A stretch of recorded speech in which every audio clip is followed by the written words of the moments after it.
අපි එදා කතා කරේ අන්තිමට වංචා ගැන නේද? වීඩියෝ ඔන් කරගන්න.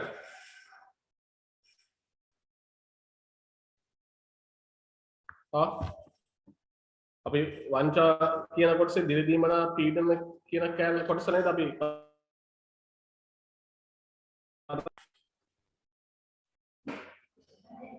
එව නේද?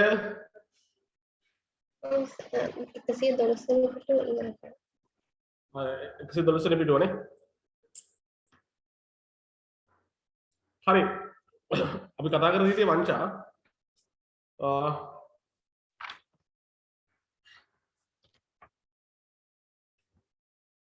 හරි වංචා කියන කොටසේ වංචා වැරදි අවදානම් වැඩි කරන තත්ත්වයන් හා සිදුවීම් කියන තැන අපි ඒකට අවස්ථාවන් මොනවද කියන එක සාකච්ඡා කරමින් හිටියේ. වංචාවක් ඇති වෙන්න පුළුවන් සමහර පීඩනයන් නිසා ඒව නැත්තම් ගම්දුරුකරුවන්ගේ ආකල්පයන් නිසා. හරි ගම්දුරුකරුවන්ගේ ආකල්පයන් නිසා. ඒක නිසා මුල් මාසෙද අපි සාකච්ඡා කරේ දිරිදීමනා කියන කාරණේ. දිරිදීමනා යටතේ මොනවද වංචනික ප්‍රධාන වශයෙන්ම වංචනික වංචාව කියන කාරණය ආකාර දෙකයි. එකක් තමයි වංචනික මූල්‍ය වාර්තාකරණය, අනිත් එක තමයි වත්කම් අයථා ලෙස පරිහරණය කියන කාරණය. ඒ අනුව ගණිතදී මේ කියන අවස්ථාවන් දෙක ඇති කරන්න පුළුවන් අවස්ථා තුනක් තියෙනවා. තුනෙන් එකක් තමයි දිරිදීමනා සහ පීඩනයන් කියන කාරණේ. ඒ යටතේ වංචනික මූල්‍ය වාර්තාකරණය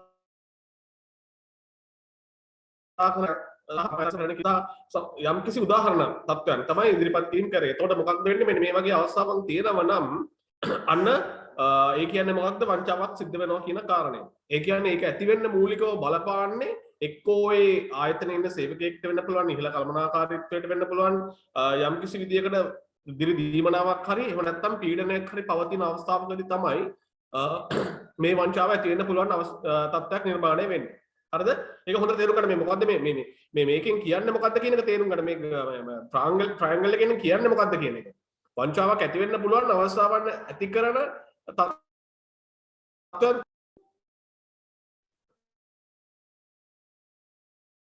then start print.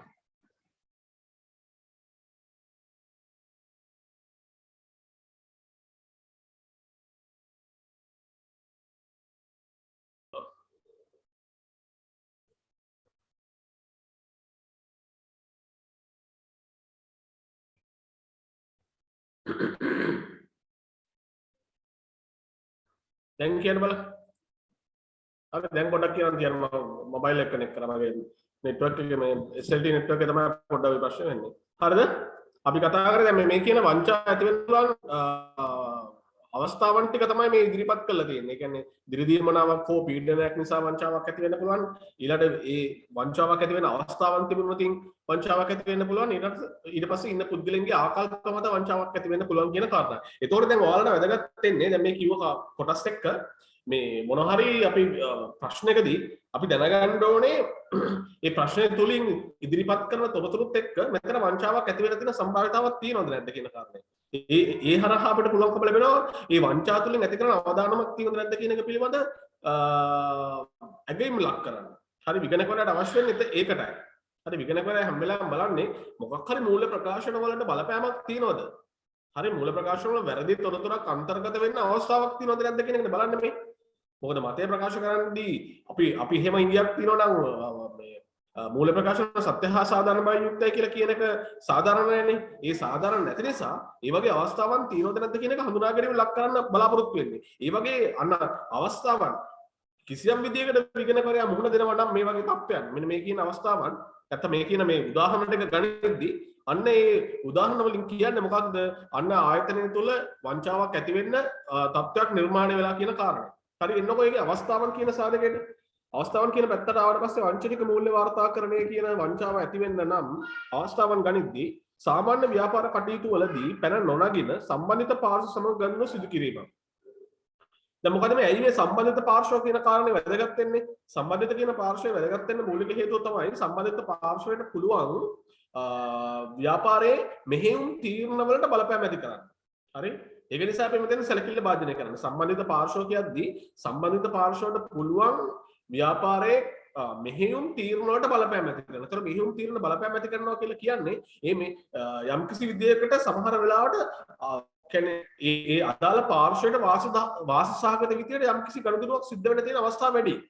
හරි?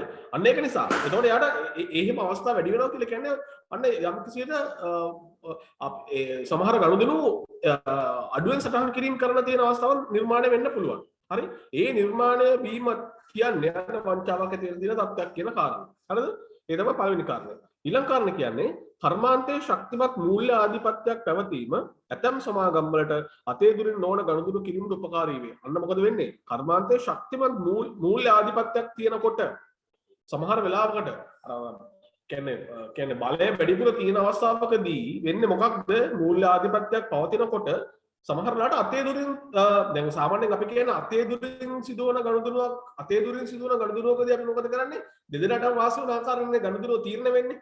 හරි ගනුදෙනුව මිල තීරණය වෙන්නේ අතේ දුරින් සිදුවන ගනුදෙනුවකදී දෙදෙනාටම වාසිදායක තත්ත්වයකින්. ඒ කියන්නේ ඉල්ලුම සැපයුම අනුව. නමුත් යම් කිසි විදියකට අර බලයක් යොදවන්න පුළුවන් පාර්ශවයක් ඉන්නවා කියලා කියන්නේ ඒ පාර්ශවයට පුළුවන්කම ලැබෙනවා ඒ බලපෑම බලය හරහා අර සාමාන්‍ය අතේ දුරින් සිදුවන ගනුදෙනුවකදී වන මිලට වඩා හරි අඩු මිලකට එහෙම නැත්නම් වැඩි මිලකට මේක සිද්ධ කිරීම කරන්න. හරි අඩු මිලකට හරි වෙන්න පුළුවන් වැඩි මිලකට හරි වෙන්න පුළුවන් මේ දෙකම සිද්ධ කිරීම කරන්න පුළුවන්. එතකොට මොකද වෙන්නේ? අන්න ඒ හරහා ඇති කරන්න මොකක්ද? වංචනික මූල්‍ය වාර්තාකරණය. හරි ඊළඟ වත්කම් වගකීම් ආදායම් සහ වියදම් පදනම් වී ඇත්තේ විශ්වානුබද්ධ විනිශ්චයන් ඇතුළත් සැලකිය යුතු ඇස්තමේන්තු මතය. අර මං කියවනේ අර වැඩිපුර ඇස්තමේන්තු තියෙනවා නම් ෆෝකාස්ට් නැත්නම් වැඩිපුරම එස්ටිමේට්ස් තියෙන මෙතනදී. වැඩිපුර එස්ටිමේට්ස් තියෙනවා නම් ඇස්තමේන්තු තියෙනවා නම් ඒ කියන්නේ මොකක්ද? ඇස්තමේන්තුවක් කියලා කියන්නේ යම්කිසි පුද්ගලබද්ධ තීරණයක් නේ. හරි පුද්ගලයන්ගේ කිසියම් ඇගීමක් තියෙන්නේ. එතකොට ඒ ඇගීම කිරීම සාධාරණ නැද්ද කියන කාරණය අපිට තියෙනවා. ඒක නිසා ඇස්තමේන්තුගත ගිණුම් වැඩි වෙන්න හරිද? ඇස්තමේන්තුගත ගිණුම් වැඩි වෙන්න මොකක්ද වෙන්නේ? අන්න ඒ තුල වංචනික මූල්‍ය වාර්තාකරණයක් කරන්න පහසුයි. හරි? ඇස්තමේන්තුගත ගිණුම් වැඩි වෙන්න වැඩිපුර කියන්නේ වංචනික මූල්‍ය වාර්තාකරණයක් කරන්න තියෙන අවස්ථාවක් නිර්මාණය වීමක් වෙනවා. හරිද? ඊළඟ ඉතා සංකීර්ණ ගනුදෙනු අන්න ව්‍යාපාරය තුළ ඉතා සංකීර්ණ ගනුදෙනු තියෙන්න පුළුවන්. සමහර වෙලාවට ඒ ගනුදෙනු සිදුවෙච්ච ආකාරය ගැන හිතා ගන්නත් අමාරුයි. හරි ගිණුම් සටහන් දැබීම සංකීර්ණයි. විවිධ ගිණුම් සටහන් තියෙනවා. සමහර වෙලාවට වටිනාකම ඇවිල්ලා තියෙන විවිධ දේවල් අගයන් එකට එක සම්බන්ධ වෙලා. හරි එතකොට අර සංකීර්ණ ගිණුම් ගනුදෙනු තියෙන අවස්ථාවක් එනවා කියලා කියන්නේ ආයතන විසින් මේ වගේ ඉදිරිපත් කිරීමක් කරනවා කියලා කියන්නේ අනිවාර්යෙන්ම වංචනික මූල්‍ය වාර්තාකරණයක් කරන්න බලාපොරොත්තු වෙනවා කියන කාරණය. හරිද? ඊට ව්‍යාපාරික අතරමැදියන් භාවිතා කිරීම. හරිද?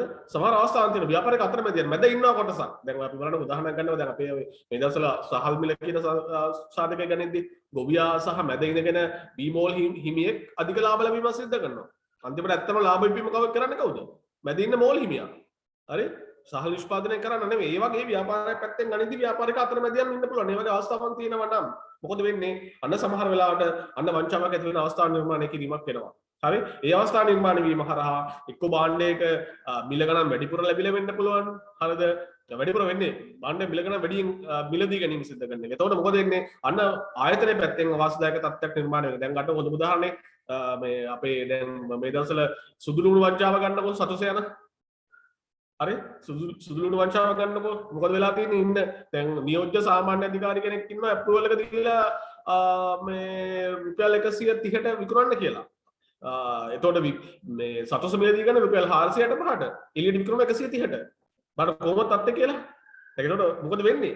මේ වගේ තත්ත්වයක් තියෙනවා කියලා කියන්නේ. එතකොට මේ වගේ තත්ත්වයක් නිර්මාණය වෙද්දී ඇත්තටම කියන්නේ මූල්‍ය වාර්තා ඉදිරිපත් කිරීම කරන දැන් ඇත්තටම ඔඩිට් එකක් කරනවනේ විගණකාධිපති දෙපාර්තමේන්තුවට. එතකොට ඒවැය තියෙන තොරතුරු කොහොම තත්ත්වකින් තියෙන්න පුළුවන්ද? අනිවාර්යෙන් වංචනික තොරතුරු තියෙන්නේ. හරි? එතකොට බලපෑම කන්න ඒ වගේ අවස්ථාවක්. ඒ අවස්ථාවක් තියෙනවා කියලා කියන්නේ අනිවාර්යයෙන්ම සිද්ධ කරනවා. දැන් බලන්න දැන් අද අත්තන්නම් ඊයේ නැත්තම් අද දුකද අත්තන්නම් කොට ගත්තේ ඉහළම නිලධාරීන් ටිකක් ඔක්කොම ඉන්නේ සැපියුම් අංශය කට්ටිය. හරිද? අන්න බලපෑමක් ගන්න ඇති අවස්ථාවක්. ඒ කියන්නේ වංචාවක් කරන්න තියෙන අවස්ථාවක් නිර්මාණය වෙලා. ඊළඟට ඉහළ බදු කරන අවස්ථා පවතින තත්ත්වයක මෙහිම පවත්වාගෙන යාම. අන්න සමහරලාට ඉහළ බදු අය ගැනීමක් කරනව නම් අපි උත්සාහ කරනවා ලාභය අඩුවෙන් පෙන්වන්න.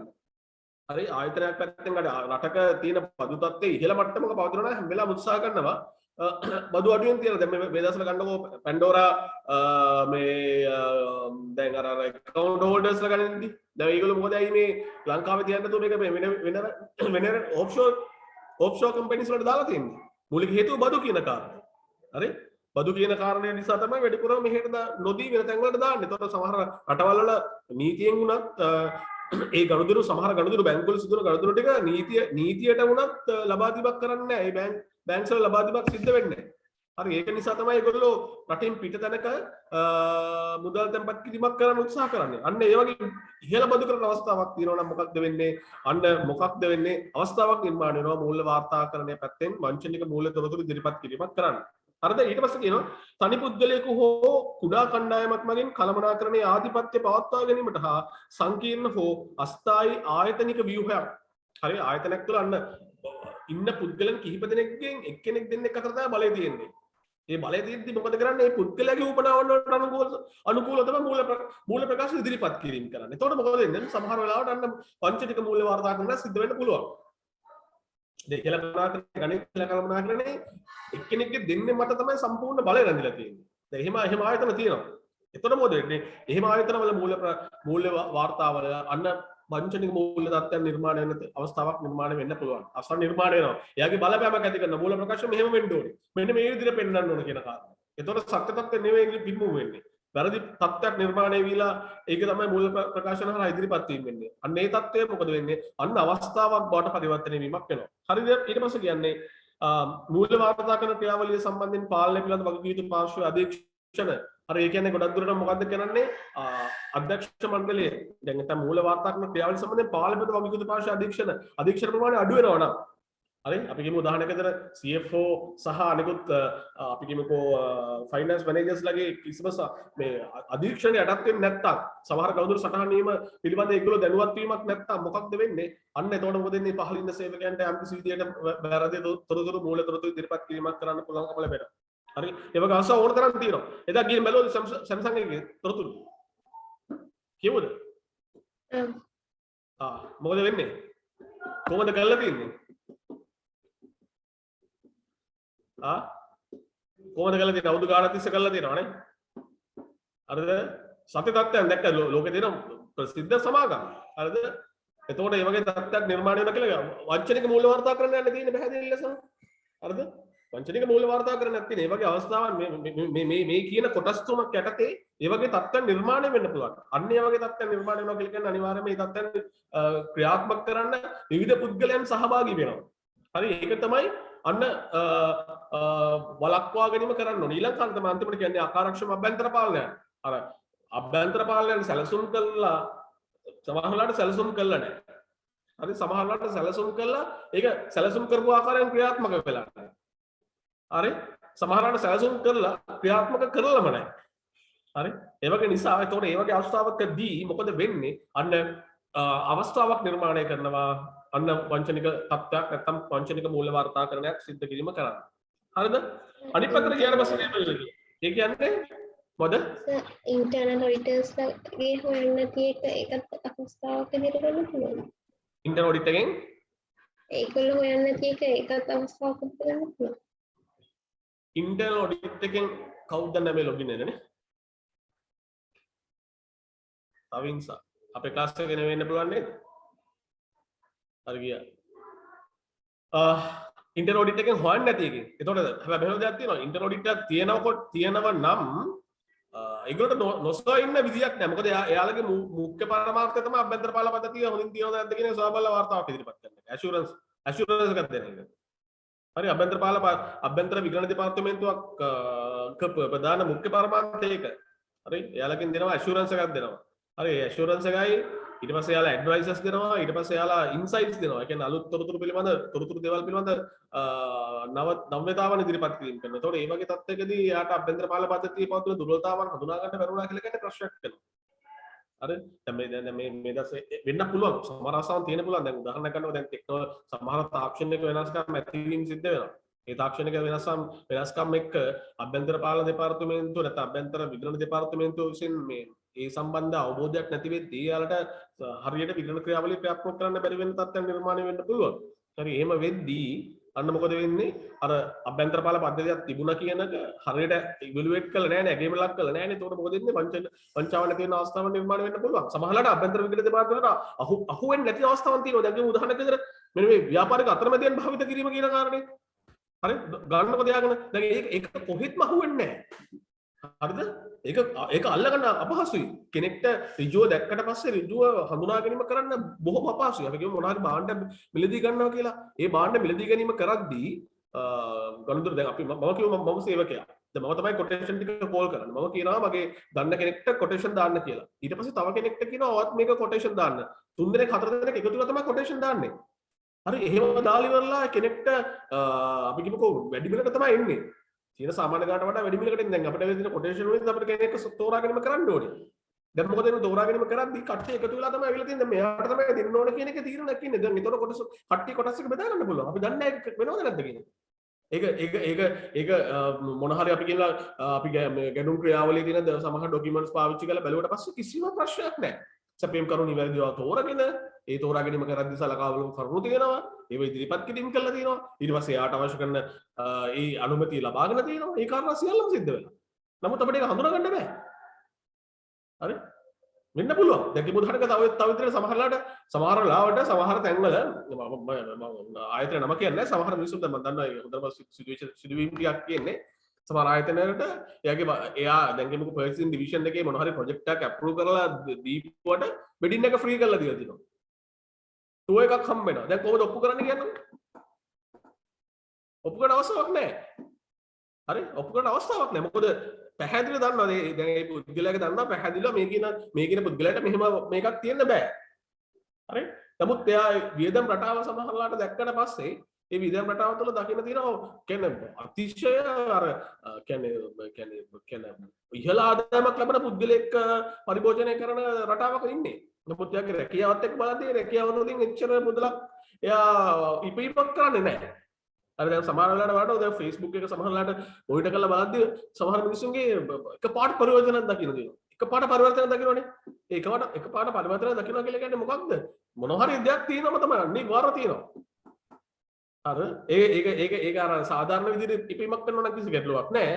ඒ පරිවර්තනය හොඳයි. නමුත් අසාමාන්‍ය විදිහකට අපි කියමුකෝ වංචාවක තත්ත්වයකට මේ යොමු වෙලා ඉපීමක් කරනවා නම් ඒතර තමයි ගැටලුව. මොකද ඒවා දීර්ඝ කාලීනව පවතින්නේ නැහැ. දැන් බලන්නකො සතොසේ ප්‍රශ්නේ දැන් ඔක කාලයක් තිස්සේ කරගෙන ඉන්නේ නැතිනේ.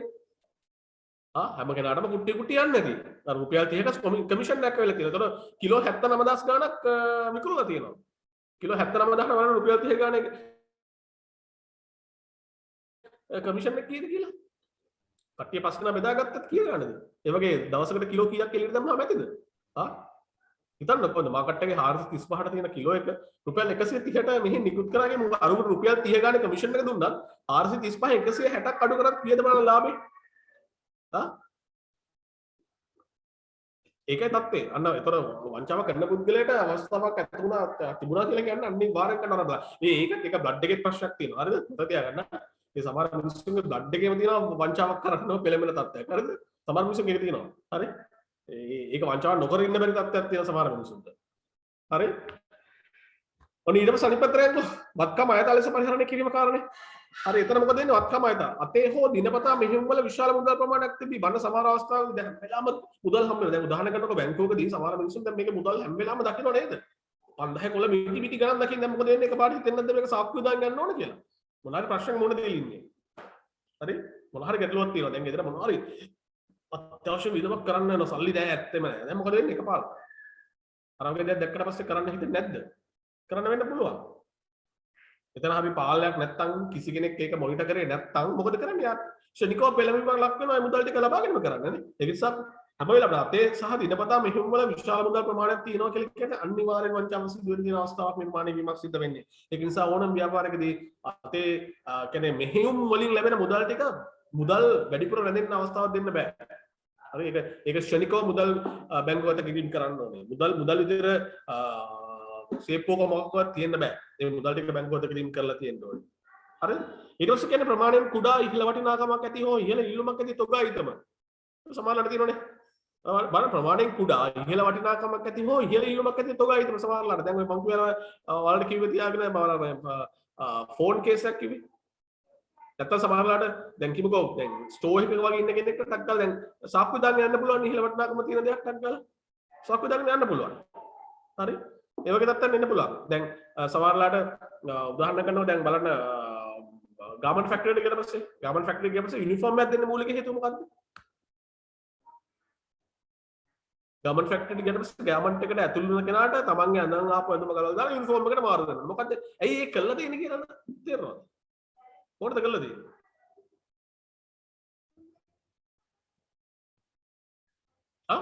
මොකක් හරි අරමුණක් තියෙන්න බෑ. පර්පස් එකක් තියෙනවා. ඒක කියන්නේ මොකක්ද? අන්න එහෙනම් ඒ කියන්නේ යාට ෆ්ලෝ එකට තමන්ගේ ඇඳුමක් අඳගෙන යන්න බෑ. එළියෙන් එන දේවල් ගේට් ඇතුළට එන්න පුළුවන් කියන தත්ත්වය වළක්වලා තියෙනවා. හරි ඇතුළට ගනිද්දි ඔක්කොම චෙක් කරනවා, එළියට දාද්දි ඔක්කොම චෙක් කරනවා. මැෂින් ඔපරේටර් කෙනෙක් ගන්නකො අනිවාර්යයෙන්ම හැම දෙයක්ම චෙක් කරනවා. චෙක් කරලා බලලා තමයි එළියට එවන්නේ. ඒතර මොකද වෙන්නේ? සමහර ඇඳුම් වලට සමහර ඇඳුම් එළියට එන්න පුළුවන්. ඊට පස්සේ සමහර ඩිසයින් එළියට එන්න පුළුවන්. හරි ඩිසයින් එක වැදගත්නේ. ඇඳුමක ඩිසයින් එක කියලා කියන වැදගත්ම දෙයක් නේ. හරි ඊට පස්සේ මේ වගේ දේවල් එළියට එන්න පුළුවන්. ඇඳුම් ඊළඟට සමහර වෙලාවට සාම්පල් එකක් එළියට එන්න පුළුවන්. හරි ඒ දේවල් වළක්වන්න තියෙන්නේ. අන්න වංචාවක් ඇති වෙන තියෙන අවස්ථාවක් වළක්වලා තියෙන්නේ. හරි දැන් ඒ වගේ මේ වගේ තත්ත්වයක් මේ තියෙන කාරණේ. හරිද? ඊට ප්‍රමාණයෙන් කුඩා අලෙවිකරණය කළ හැකි හෝ හිමිකාරීත්වය හඳුනාගත නොහැකි ස්ථාරවත්කම්. හරි සමහරලාට ආයතනයේ තියෙන පොඩි පොඩි දේවල් ස්ටෙප් එකක් වෙන්න පුළුවන්. හරි සමහරලාට මොනවාද මේ A4 papers එකක් වෙන්න පුළුවන්. දැන් සමහර රාජ්‍ය ආයතන වල තියෙනවා හන්දයි පහෙන් පස්සේ ෆොටෝකොපි ගහලා විකුණනවා. එළියේ රුපියල් 5ට ෆොටෝකොපියක් ගන්නවා නම් ඇතුළේ ගන්නවා රුපියල් 3යි. මොකද ඒ එන රුපියල් 3ම ලාභයි. මොකද ආයතනයේ තියෙන මුදල ආයතනයේ තියෙන මැෂින් එක ආයතනයේ තියෙන A4 පාවිච්චි කරන්න. ඒතර මොකද වෙන්නේ? අර කිසිම කරදරයකින් තොරව මේ සල්ලි මුදල් ලබා ගැනීමක් කරන්න පුළුවන්. තරවන් වංචාව. හරි? ඊට පස්සේ කියනවා වත්කම් සඳහා ඇති අභ්‍යන්තර පාලන ප්‍රමාණවත් නොවීම. සමහරලාට වත්කම් වලට ළඟා වෙන්න තියෙන අවස්ථාවන් වැඩි. හරි හැම කෙනාටම ළඟා වෙන්න පුළුවන්. හරි ඒකට වංචාවක් සිද්ධ වෙන තියෙන අවස්ථා වැඩි. හරි ස්ටෝර්ස් වලට හැම කෙනාටම යන්න පුළුවන් නම් මොකද වෙන්නේ? හරි කිසිම කෙනෙක්ට කිසිම විදිහකට තහනමක් නැහැ, රෙස්ට්‍රික්ෂන් එකක් නැහැ. හැම කෙනාටම යන්න පුළුවන් ස්ටෝර්ස් වලට. අන්න ගැටලුව. හරි? එතකොට මොකද වෙන්නේ? යන කෙනාව කිසිම විදිහකට ඒක අපිට සීමා කිරීමක් කළා නැත්නම් ඒ සීමා නොකිරීම නිසා හැම කෙනාම මොන හරි දේවල් අරගෙන යන්න පුළුවන්. හරි? අන්න එතන ඒ කියන්නේ ඒ කාරණෙන් ගන්න වෙන්නේ ඒක. ඊට පස්සේ ප්‍රමාණවත් ලෙස රාජකාරී වෙන් කර නොතිබීම. හරි ප්‍රමාණවත් ලෙස රාජකාරී දැන් මම කිව්වා අර කැෂියර් මුදල් ලේඛ රාශී කර ගැනීමත් කරනවා, මුදල් ටික බැංකුගත කිරීමත් කරනවා, ඊට බැංකු සැසුමක් සකස් කරනවා. දැන් මොකද කරන්න පුළුවන් වෙන්නේ යාට? යාට ඕනම දෙයක් කරන්න පුළුවන් නේ. ලැබුණේ දවසට රුපියල් 1000යි කියලා ඒක තැන්පත් කරලා බැංකු එකක් හදන්න පුළුවන්. මොකද බැංකු එකක් හදන්නේ තැන්පත් කර මුදලත් එක්කනේ. ඊළඟට රුපියල් 1000ක් ෆිසිකලි තිබ්බට පස්සේ මේ බිල් එක රුපියල් 1000කට කැඩුවට පස්සේ මොකුත් හොයාගන්න බෑ. හරි ඒ වගේ වෙනස්කම් වෙන්න පුළුවන්. හරි දැන් මොකද වෙනවද ප්‍රමාණවත් රාජකාරී වෙන් කර නොතිබීම නිසා දැන් ඕක පාර්ශ්ව තුනකට දුන්නා නම් කැෂියර් තමයි මුදල් ගැනීම කරන්නේ. මේ මුදල් ටික බැංකුවත් ගැනීම තව කෙනෙක්, බැංකු එකේ කරන්නේ තව කෙනෙක්. එහෙම වුණා නම් තුන් දෙනාම එකතු වෙන්න ඕන. අපි වගේ තුන් දෙනෙක් එකතු වුණාට පස්සේ කියනවා ඒකට කියනවා දුස්සන්දානගත වීමක් කියලා. කොලියුෂන් එකක්. හරි දුස්සන්දානගත වීම හරහා පංචාවන් සිද්ධ කරන්න පුළුවන්. නමුත් ඒතකොට තුන් දෙනෙක් කවුල් වල විතර ඒක කරන්න පුළුවන් වෙන්නේ. ඒතකොට අර තියෙන අර කියන්නේ ඒකේ තියෙන මේ ෆ්‍රීකවෙන්සි එක නැත්නම් ඒක සිදු වෙන්න පුළුවන් සිද්ධ වෙන්න තියෙන අවස්ථාව chance එක අඩුයි. හරි එතකොට අපිට ඕන කරන වැඩ බෙදීමක් කරහා හරි වැඩ බෙදීම හරහා අපිට පුළුවන්කම ලැබෙනවා යම් කිසි විදිහකට පාලන ලක් කරන්න ඇති විය හැකි වංචා. අත්කම 41 පරිහරණය කියන එක වළක්ව ගන්න පුළුවන් වෙනවා. ඔක්කොම ටික සෙට් වුණොත් තමයි අර එක අත්තේ කුළුණු ටික සෙට් වුණොත් තමයි ඔක වැඩේ වෙන්නේ. දැන් ඒකට දැන් ඔයාලා දන්නවා බැංක් එකක් ගත්තාට පස්සේ බැංක් එක අනිවාර්ය නිවාඩු ගන්න ඕන කියලා. ඕන බැංක් එකක වැඩ කරන කෙනෙක් අවුරුද්දකට අනිවාර්ය නිවාඩු ගැනීම සිද්ධ කරන්න ඕනේ. ඒකට හේතුව තමයි ඒ කරන පුද්ගලයා කරන කාර්ය තව කෙනෙක් කරද්දී මොන වගේ ප්‍රතිඵලයක් එනවද නැද්ද කියන එක බලන්න. අනිවාර්ය දවස් 7ක් නිවාඩු ගන්න ඕනේ. එක දිගට දවස් 7ක් නිවාඩු ගන්නම ඕනේ. හරි වර්ෂයකට එක දවස් 7ක් එක දිගට නිවාඩු ගත යුතුමයි. හරි ඒ හරහා බලන්නේ මොකද කරන්නේ ඒ පුද්ගලයා කරන කාර්යය තව පුද්ගලෙක් කරද්දී ප්‍රතිඵලය වෙනස් වෙන්න පුළුවන්ද කියන කාරණය. හරි ප්‍රතිඵලය වෙනස් වෙනවා කියලා කියන්නේ මොකක්ද? අන්න යම් කිසි විදියකට වංචාවක් වෙන්න පුළුවන් අවස්ථාවක් නිර්මාණය වෙලා කියන කාරණය. හරි ඒක හඳුනා ගන්න පුළුවන් වෙනවා අර කියන නිවාඩු යැවීම හරහා. හරි ඊට පස්සේ ජ්‍යෙෂ්ඨ කළමනාකරණයේ වේදම් පිළිබඳ ප්‍රමාණවත් අධීක්ෂණයක් නොමැති වීම. අන්න සමහර වෙලාවට දැන් ඉහළ කළමනාකරණයේ වේදම් පිළිබඳ සමහර වෙලාවට අධීක්ෂණයක් නැහැ. කවුරුත් බලන්නේ නැහැ. හරි ඔය සිද්ධ වෙනවා. හරි ඔය සිද්ධ වෙනවා. එතකොට මොකද වෙන්නේ? අන්න ගැටලුවක්. හරි එතකොට මොකද වෙන්නේ? ඉන්න කට්ටිය සමහරකට කන්ට්‍රෝල් එකක් නැහැ කියන පරමාර්ථෙත් එක්ක ඕන තරම් වියදම් කරනවා. දැන් සමහරකට කෝපරේට් ක්‍රෙඩිට් කාඩ් එකක් දීලා තියෙනවා කියලා කියමුකෝ. දැන් සමහර ඉහළ කළමනාකරණයට දීලා තියෙනවා ආයතනයේ පැත්තෙන් ක්‍රෙඩිට් කාඩ් එක. දැන් ඒතකොට ක්‍රෙඩිට් කාඩ් එකේ ලිමිට් එක උපරිම පාවිච්චි කරන අවස්ථාවක් තියෙන්න පුළුවන්. දැන් ඒතකොට ඒවා සම්පූර්ණ සෙටල් කරන්නේ ආයතනයේ පැත්තෙන් නම් එහෙනම් අන්න මොකද වෙන්නේ? අන්න ගැටලුවක් වෙනවා. ඒතර වත්කම් ආයතනයේ වත්කම් ටික ආයතනලෙස පරිහරණය කිරීමක් කරන්න. ඒ වගේ අවස්ථාවක් තියෙන්න පුළුවන්. ඊට පස්සේ කියනවා වත්කම් සඳහා වගකීම් යුතු සේවකයන් අධීක්ෂණයේ කළමනාකරණයේ ප්‍රමාණවත් නොවීම. අන්න මේ කියන පුද්ගලයන් වත්කම් සම්බන්ධයෙන් තියෙන අධීක්ෂණය කරන්න ඉන්න පුද්ගල වත්කම් සම්බන්ධ වගකීම් යුතු සේවකයන් අධීක්ෂණය කරන්න නැහැ. දැන් අපි කියනකො මොන හරි මැෂින්ස් තියෙන ෆ්ලෝ එකක් ගනිද්දි ෆ්ලෝ එකක් අපි මොකද කරන්නේ? CCTV එකක් දාලා මොනිටර් කිරීම හරහා කරන්නේ වත්කම් වලට වෙන බාහිර පාර්ශවයක් මේ ප්‍රවිෂ්ඨ වීම වළක්වා ගැනීම. ඒක මොනිටර් කරනවා තියාගෙන. අනේ මොනිටර් කරන්න අධීක්ෂණය කරන්නේ නැත්නම් අන්න මොකද කරන්නේ වත්කම ආයතනලෙස පරිහරණය කිරීමක් කරන්න පුළුවන් අවස්ථාවක් නිර්මාණය වෙනවා. හරි ඊට පස්සේ කියනවා වත්කම් සඳහා රැකියා යෙදුම් කරන සේවකයන් පරීක්ෂා කිරීම ප්‍රමාණවත් නොවීම. හරිද? අන්න අපි සේවකයන් මදවා ගැනීමක් කරනවා. අන්න මේ සේවකයන් මදවා ගැනීම සමහරලාට දැන් බලන්න දැන් ඔයාලා දන්නේ නැහැ. දැන් ඔයාලා කිසිම උදාහරණයක් දෙනවා කැෂියර් ජොබ් එකකට යනවා කියලා කොහේ හරි ආයතනයක. හරි කැෂියර් ජොබ් එකකට යනවා සමහර ආයතන බෑන් ගැරන්ටි එකක් ඉල්ලනවා. මේ 50000ක ලක්ෂයක බෑන් ගැරන්ටි එකක් ඉල්ලනවා. මොකක්ද මේක වෙන්න පුළුවන්? දැන් ඔයාලා තාම අයදුම් කරලා නැහැ නේ ජොබ් වලට දාලා තියෙනවද? ඉන්ටර්විව් එකක් ෆේස් කරලා තියෙනවද? ඉස්සරහට ජොබ් වලට දාන්න වෙයි. හරි ජොබ් කැෂියර් ජොබ් එකට යද්දි ගොඩක් දුරට ගොඩක් ආයතන විසින් කැෂියර් කෙනෙක්ව බඳවා ගැනීම කරද්දී බෑන්ක් ගැරන්ටි එකක් ඉල්ලනවා. ඒ සේවකයා මේ බෑන්ක් ගැරන්ටි එකක් දෙන්න ඕනේ. හරි මොකක්ද එකෙන් බලාපොරොත්තු වෙන දේ? මොකක්ද බලාපොරොත්තු වෙන්නේ? බලාපොරොත්තු වෙන්නේ කිසියම් විදියකට හොරකමක් වුණොත් අන්න ඒ පුද්ගලයාගේ නැවත රිකවර් කර ගැනීම. නැත්තම් මුදල් ටික ලබා ගැනීම හැකියාවක් ලැබෙනවා. ඒතර බෑන්ක් ගැරන්ටි එකක් දුන්න කෙනෙක්ට ඒතකොට කොයි වෙලාවකවත් වංචාවක් කරන්න පෙළඹෙන අවස්ථාවක් තියෙනවද? නෑ නේ යට කරන්න අවස්ථාවක් නෑ. මොකද එයා දන්නවා බෑන්ක් ගැරන්ටි එක දීලා තියෙන්නේ කියලා. දැන් මගේ සල්ලි ටික අනිවාර්යයෙන්ම යනවා කියලා දන්නවා ඒතකොට නේ. එහෙනම් බෑන්ක් ගැරන්ටියට වඩා තමයි යා වංචාවක් කරන්න ඕනේ. ලක්ෂ නැදුනේ ලක්ෂ දෙකක්වත් කරන්න ඕනේ යාට ප්‍රොෆිට් එකක් ගන්නනේ. හරි? මේ මාසම් තියෙනවා. හරි? අන්න වලක්වා ගැනීම කරලා තියෙන අවස්ථාවක්. හරි වත්කම් සම්බන්ධයෙන් වාර්තා තබා ගැනීම ප්‍රමාණවත් නොවීම. අන්න සමහරලාට අපි කිව්වනේ ස්ථාවරත්කම් එහෙම ගනිද්දී ස්ථාවරත්කම් රෙජිස්ටරයක් තියෙන්න ඕනේ.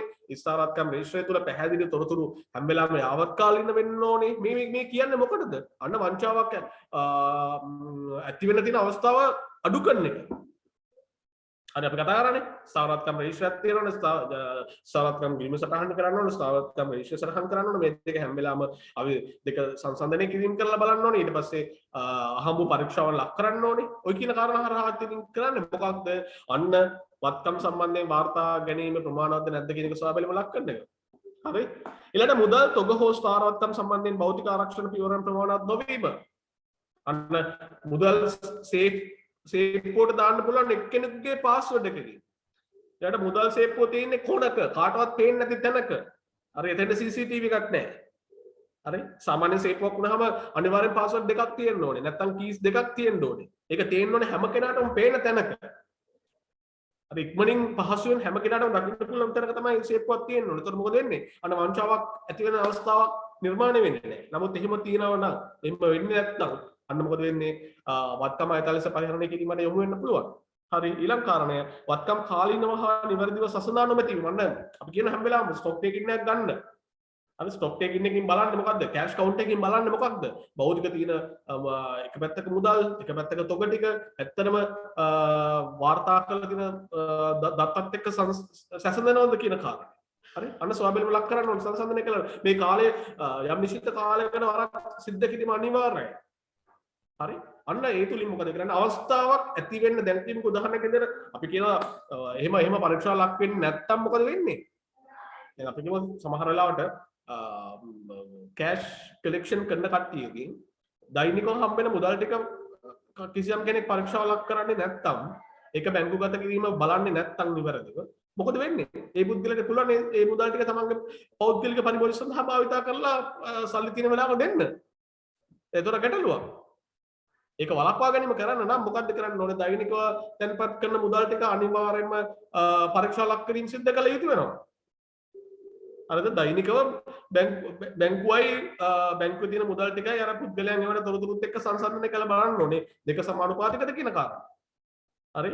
ඒ තොරතුරු හරිය නොවෙනව නම් ඒ කියන්නේ ඒ කාරණය වෙන්නේ නැත්නම් ඒකේ කාලේ දීර්ඝයි. හරි? දවස් දෙක තුනකට සැරයක් නම් වෙන්නේ දවස් දෙක තුනකට රෝල් කරන්න පුළුවන්. කිසි ගැටලුවක් නෑ. අපි සාමාන්‍ය භාෂාවෙන් කිව්වොත්. හරි ඒක නිසා අන්න එහෙනම් ඒක දෛනිකව සිද්ධ කරන්න ඕනේ. හොඳ පාලනයක් වෙන්න නම් දෛනිකව දවසේ අවසානයේදී ඒක සිද්ධ වෙනවා. නැත්නම් ඊළඟ දවසේ උදේ පාන්දරින් ඒක සිද්ධ වෙනවා. එතකොට මොකද වෙන්නේ? අන්න කිසිම කෙනෙක්ට එහෙම හැකියාවක් ලැබෙන්නේ නැහැ. හරි? අන්න ඒක ඒ තමයි. ඊළඟට පරිගණක මේ දෙකට පොදුවේ යන කාරණයක් තමයි. මොකක්ද? පරිගණක පද්ධති පාලනය කිරීම සහ සමාලෝචනය කිරීම ඇතුළු ස්වයංක්‍රීය වාර්තා මත ප්‍රවේශ වීමේ පාලනය ප්‍රමාණවත් නොවීම. මොකද්ද කියන්නේ? අපි කතා කරන්නේ මතකනේ පරිගණකගත පද්ධති පාලනය සිද්ධ කරන්න ඕන කියන එක අපි ළඟ තිබුණා මේ ප්‍රධාන වශයෙන්ම පාලන වර්ග දෙකක් හරි මතකද මොනවද පාලන වර්ග දෙක පරිගණක පද්ධතියක පාලන වර්ග දෙක මොනවද ළමයි දැන් ඇඩ්මිෂන් එක හම්බෙලා තියෙන්නේ ආම නැද්ද ආයෙත් තාම ඇඟට දැනෙන්නේ නැති වෙත් ඒක තමයි ඒක දැන් අන්තිමට තියෙන්නේ අරගේ පාලන කොටසේ අන්තිම කොටස මොනවද දෙන්න පුළුවන් කොහොමද දැන් අදත් ෂයින් නෑ ෂයින්ට එක්සෑම් ලියන්න නැත්නම් එකපාරටම මම එදා කිව්ව ඩෙවල් එක අන්තිමට ක්ලාස් එකේ කීයක් දෙන්න හිතනෝනේ මොකද වෙන්න පුළුවන් අභ්‍යන්තර පාලන පද්ධතිය එක සෝරි පරිගණකගත පාලන පද්ධතියක පවතින පුළුවන් පාලන වර්ග දෙකයි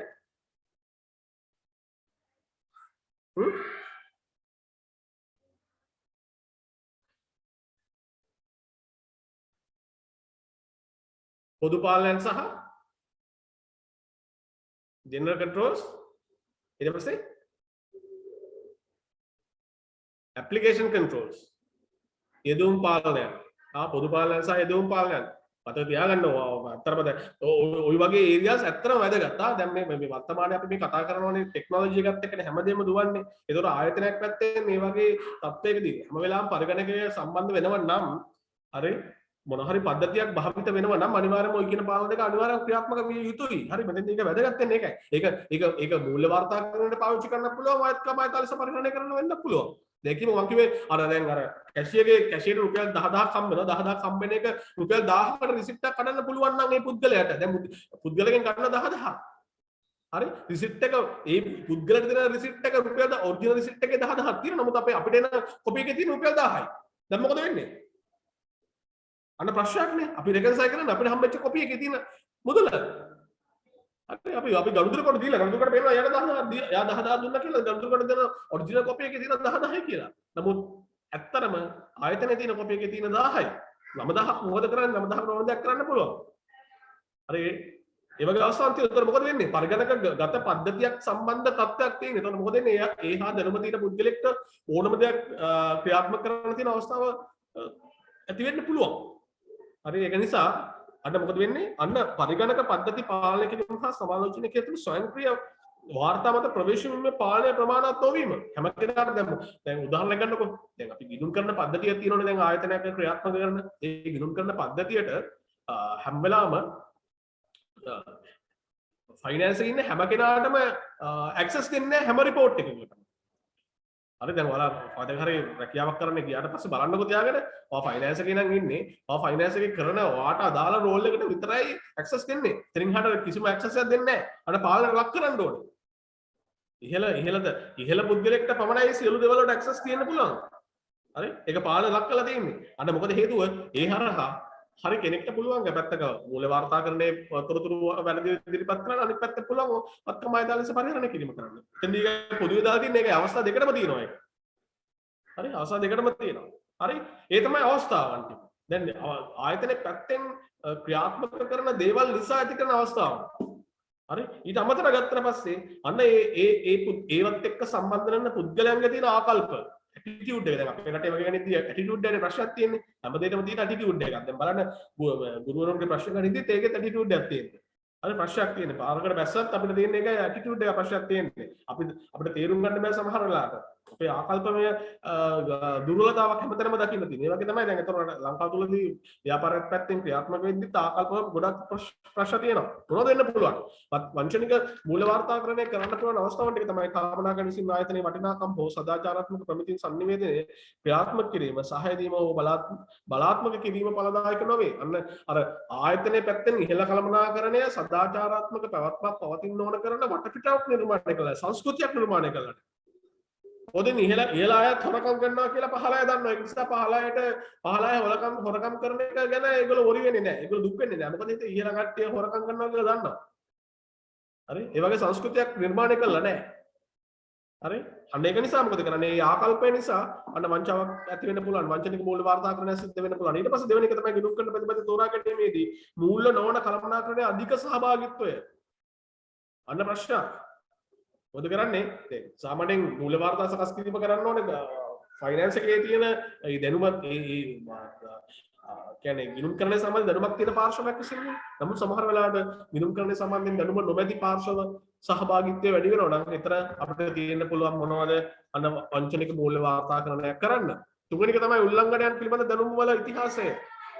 අන්න සමහර අවස්ථාවන් තියෙනවා ආයතනයේ ඉන්න පුද්ගලයන්ගේ ඉතිහාසය ගණිතදී ගොඩක් දුරටම තියෙන උල්ලංඝනය කිරීම. වයලේෂන්ස් තියෙන්නේ. හරි? වයලේෂන්ස් තියෙන්නේ. හරි ඒ වගේ හිස්ටරි එකක් තියෙන කෙනෙක්ට අන්න මොකද වෙන්නේ? එයා තවදුරටත් ඊළඟ අවස්ථාවක් කරන එක බොහොම ලේසි. හරි? ඊට ආයතනයේ කොටස් මිල හෝ ඉපීමේ ප්‍රවණතාව පවත්වා ගැනීම කළමනාකරණයට ඇති අධික උනන්දුව. දැන් කියමුකෝ අන්න එහෙනම් හොඳ ලාභදායකත්වයක් පෙන්නුම් කරන නිසා මොකද කොටස් වල වෙළඳපොළ වටිනාකම් ඉහළ යන තත්ත්වයක් ඇති වෙනවා නම් හරි ඒ වගේ තත්ත්වයක් නිර්මාණය කරලා පෙන්වන්න ඕන නම් මොකද්ද වෙන්නේ? අන්න විකුණුම් වැඩි කරලා ලාභය වැඩි කරලා පෙන්වන්න පුළුවන්. ඔය Samsung කරේ ඒ වගේ තත්ත්වයක්. හරි? Samsung කරේ ඒ වගේ තත්ත්වයක්. ඒතර මොකද වෙන්නේ? කොටස් වල මිල වෙළඳපොළ වටිනාකම් වැඩි වෙනවා. අන්න ඒ වගේ තත්ත්වයක් ආකල්පයක් තියෙනවා නම් මොකද කරන්නේ? වංචනික මූල්‍ය වාර්තාකරණයක් කරන්න පුළුවන්. බාහිර පාර්ශ්වයන් සඳහා කළමනාකරණයේ කැපවීම. සමහර අවස්ථාවල දැන් මොනවා හරි වෙන වරප්‍රසාද සම්බන්ධයෙන් ගනිද්දී වෙන වරප්‍රසාද ලබා ගැනීමට ඉහළ කළමනාකරණයේ පුද්ගලයන් සහභාගී වීමක් වෙලා අන්න වැරදි තොරතුරු මූල ප්‍රකාශන ඉදිරිපත් කිරීම කරන අවස්ථාවක් තියෙන්න පුළුවන්. ඊට අභ්‍යන්තර පාලනයන්හි දන්නා සැලකිය යුතු අඩුපාඩුකම් විසඳීමට කළමනාකරණය අසමත් වීම. හරි පැහැදිලිව දන්නවා අභ්‍යන්තර පාලනයේ දුර්වලතාව පවතිනවා කියලා. නමුත් ඒ අවදානම් ඒ දුර්වලතාවන් ටික මගහරව ගන්න අවශ්‍ය කරන ක්‍රියාමාර්ග අරගෙන නැහැ. ඒවා ක්‍රියාත්මක කළා නැහැ. අන්න ප්‍රශ්නයක්. හරි ඊට පස්සේ කියනවා ජ්‍යෙෂ්ඨ කළමනාකාරීත්වය අතර අඩු චිත්ත ධෛර්යය. හරි සමහරවල් කොන්ෆිඩන්ස් එක නැහැ. කියලා කළමනාකරණය අතර තියෙන හොඳ විශ්වාසන්ත භාවයක් නැහැ. හරි යම් කිසි කාර්යයක් ක්‍රියාත්මක කරන්න. මේ වගේ අවස්ථාවල මොකද වෙන්නේ? උත්තර හොඳ ඒ ඉහළ කළමනාකරණය අතර තියෙන සහයෝගීතාව අඩු වීම මත මොකද වෙන්නේ? අන්න වංචනික මූල්‍ය වාර්තාකරණයක් කරන්න තියෙන අවස්ථාව වැඩි වෙනවා. ඊළඟ සමීපව පවතින ආයතනයක කොටස් හිමියන් අතර ආරවුලක්. හරි ඒක ටිකක් සංකීර්ණයි. මොකක්ද වෙන්නේ? අන්න වෙනත් පාර්ශවයක දැන් කියපුව අයිතිකරුවන් හිමිකරුවන්ගේ අතර තියෙන ප්‍රශ්නයක් නිසා දැන් කියපුව ඉහළ කළමනාකරණය කෙනෙක්ට ආයතනයේ කොටස් වලට අයිතියක් තියෙනවා කියලා. ඒ වගේ අවස්ථාවකදී මොකද වෙන්නේ? අන්න ඒ වගේ කට්ටිය උත්සාහ කිරීම කරනවා වඩා හොඳින් මේක ක්‍රියාත්මක කරනවා කියලා පෙන්වන්න. හරි එතකොට මොකද වෙන්නේ? අන්න වැරදි මූල තොරතුරු ඉදිරිපත් කිරීමේ ප්‍රවණතාව ඇති කරනවා. හරි ඊට පස්සේ අනිත් පැත්තට ගියාට පස්සේ ආකල්ප වත්කම් අයථා ලෙස පරිහරණය කිරීම සම්බන්ධ අවදානම් අධීක්ෂණය හෝ අඩු කිරීමේ අවශ්‍යතාව නොසලකා හැරීම. හරි වත්කම් අයථා ලෙස පරිහරණය කිරීම සම්බන්ධ අවදානම් අධීක්ෂණය හෝ අඩු කිරීමේ අවශ්‍යතාව නොසලකා හැරීම. කිසිම විදියකට ඒක පරීක්ෂා ලක් කරන්නේ අභ්‍යන්තර පාලන පද්ධතිය නිර්මාණය කළා නැහැ. දැන් උදාහරණයක් ගන්නවා මේ වගේ අවස්ථා අපි කියමු දැන් ඔයාලා ගිහිල්ලා බලලා තියෙනවද? KFC ගිහිල්ලා තියෙනවද? අර KFC එකේ ඔයගොල්ලෝ මොනිටර් කරලා තියෙනවද සාමාන්‍යයෙන් ඒගොල්ලෝ අඳන් ඉන්න ඇඳුම් වල පොකට්ස් තියෙනවද නැද්ද කියලා චුට්ටක් බලලා තියෙනවද? බලලා තියෙනවද? අද නිරීක්ෂණය කළා නැහැ දැන් ඔයා දන්නේ අත්‍තර මේකේ මොකද්ද වෙන්නේ කියලා. දැන් සාමාන්‍යයෙන් ගන්නේ KFC වල ගොඩක් දුරට අඳන් ඉන්න ඇඳුමේ පොකට් එකක් නැහැ. හරි පොකට් එකක් දෙන්නේ මැක්ඩොනල්ඩ් ගණකේ පොකට් එකක් නැහැ. එයාලගේ යුනිෆෝම් එකේ පොකට්ස් නැහැ. ඒ කියන්නේ කිසිම විදියකට මුදල් ආයතන දොර රැකියාව කරන අවස්ථාවේදී මුදල් භාවිත කරලා නැත්නම් මුදල් දාගන්න තැනක් නැහැ. හරි අන්න එක්තරා විදිහක මොකද වෙන්නේ? අන්න ඒ වගේ ඒක හොඳ කන්ට්‍රෝල් එකක්. දැන් ඒ වගේ පාලනය කරන්න පුළුවන් අවස්ථාවන් තියෙද්දි ඒව පාලනය නොකර ඉන්නව නම් මොකක්ද වෙන්නේ? අන්න වත්කම් අයථා ලෙස පරිහරණය කිරීමේ අවස්ථාවක් ලබා දීම සිද්ධ වෙන්නේ. හරිද? ඊට පවත්නා පාලනය ඉක්මවා යාමෙන් වත්කම් අයථා ලෙස පරිහරණය කිරීම පිළිබඳ අභ්‍යන්තර පාලනය නොසලකා හැරීම. අන්න ඉන්න කියන්නේ සමහර වෙලාවට මේ පාලනය ක්‍රියාත්මක කරන්න බලාපොරොත්තු වන පුද්ගලයන් විසින්ම මේ පාලන ටික කඩලා කටයුතු කිරීම කරනවා නම් අන්න වත්කම් අයථා ලෙස පරිහරණය කිරීමක් වෙන්න පුළුවන්. හරි ඊළ කළමනාකරණයේ තියෙන සමහර ආකල්ප නිසා හරි ඊට පස්සේ ආයතනයට හෝ සේවකයන්ට සලකන ආකාරය පිළිබඳ අප්‍රසාදය හෝ අතෘප්තිය පෙන්වන්න කරන හැසිරීම. අර සමහරලාට තියෙනවනේ දැන් ස්ට්‍රයික් එකක් වෙන්න පුළුවන් නැත්නම් මොන හරි විදිහකට තියෙන දෙයක් බලයෙන් උස්සගෙන ගිහිල්ලා වෙන්න පුළුවන් අන්න සමහරලාට තියෙනවා. ඒ කියන්නේ සේවකයන්ට ආයතනයට හරි සේවකයන්ට හරි අර පුද්ගලයන් කියන්නේ Tamanට ලැබෙන දේ පිළිබඳ අතෘප්තියක් ඇති වෙද්දී අන්න මොකද වෙන්නේ? ඒකට යම්කිසි පරිගැනීමක් කරන තත්ත්වයකටපත් වෙනවා. ඒතකොට මොකද වෙන්නේ? යම්කිසි හානියක් ඇති කිරීම කරන්න පුළුවන්. හරි ඒතකොට ඒකත් එක්තරා විදිහකවත් තමයි අයථා ලෙස පරිහරණයක්. ඊළඟ කාරණා තමයි වත්කම අයථා ලෙස පරිහරණය කර ඇති බව පෙන්වන හැසිරීම හෝ ජීවන රටාවේ වෙනස්කම් මම කිව්වේ තියාගෙන. හරි මේ පොඩි එක්සිකියුටිව් කෙනෙක් කෙනවා නම් ප්‍රාඩෝ එකක. හරි සාමාන්‍ය පොඩි එකෙක්. අපි කියමු එක්සිකියුටිව් කෙනෙක්. හරි ප්‍රොකියුමන්ට් එක්සිකියුටිව් කෙනෙක් කෙනවා නම් ප්‍රාඩෝ එකක. B8 එකක් කෙනවා කියලා කියමුකෝ. හරි B8 එක එනවා. දැන් කට්ටිය දැන් ගන්න යන්නේ. හරිද? කෝටි 3ක විතර වාහනයක්. දැන් ඒ වගේ කෙනෙක්ට ජූනියර් එක්සිකියුටිව් කෙනෙක්ට ලැබෙන පඩිය බේසික් එක රුපියල් 45000යි වෙනත් මොන හරි දීමුණත් එක්ක උපරිම හම්බ වෙන පුළුවන් 75000යි. 75000ක පඩියක් මාසෙට හම්බ වෙන කෙනෙක්ට B8 එකක් පදින්න පුළුවන්ද? එයාට හරි තාත්තා සල්ලිකාරයෙක් වුණොත් නම් ගැටලුවක් නැහැ. නමුත් තාත්තා සල්ලිකාරයෙක් නොවෙනවා නම් B8 එකක් එහෙම පදින්න පුළුවන්ද? හරි අන්න කෙනෙක්ගේ පරිවර්තනයක්. දැන් සමහර කෙනෙක් ඉස්සෙල්ලා දැන් කිමුකෝ කෙනෙක් මුලදී දැන් ආයතන බැඳුනට පස්සේ මුල් කාලේදී හැසිරෙච්ච රටාව සහ පසු කාලේදී ටිකින් ටික පුද්ගලයාගේ වෙනස් වීම.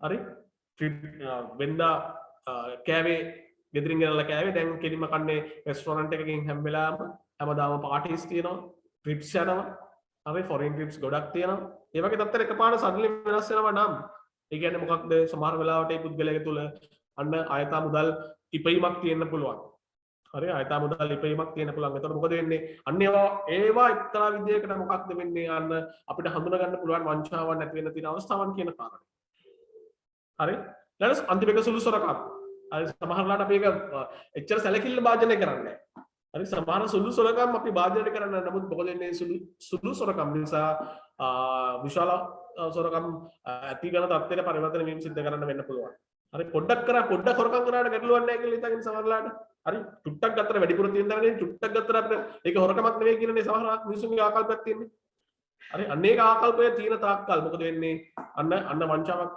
කරන්න තියෙන වංචාවක් වෙන්න තියෙන අවස්ථාව වැඩි වීමක් සිද්ධ වෙන්නේ අන්න ওই විදියට දැන් කොහොම ගත්තම ඒක ওই අවස්ථාවන් ටික මම තියාගන්න වැදගත් වෙන මේ ටේබල් එකේ තියෙන අවස්ථාවන් ටික මොකද ඒකෙන් තමයි කියන්නේ අපිට යම් කිසි විදියකට තොරතුරක් ප්‍රශ්නයක් දුන්නාට පස්සේ ප්‍රශ්නේ හරහා අපිට ගන්න පුළුවන් වෙන දේ තමයි හඳුනා ගන්න තියෙන්නේ වංචාවක් ඇති වෙන්න තියෙන අවස්ථාවක් තියෙනවද නැද්ද කියන එක හඳුනා ගන්න පුළුවන් වෙන උදාහරණ හරහා හරිද ඒ නිසා මේ උදාහරණ ටික වැදගත් වෙනවා හරි වංචාව ඇති වෙන්න පුළුවන් වෙන අවස්ථාවන් තියෙනවා ආකල්ප තියෙනවා ඊට පස්සේ අනිත් පැත්තෙන් මොකක්ද වෙන්නේ දිරිදීමනා නැත්තම් පීඩනයක් තියෙනවා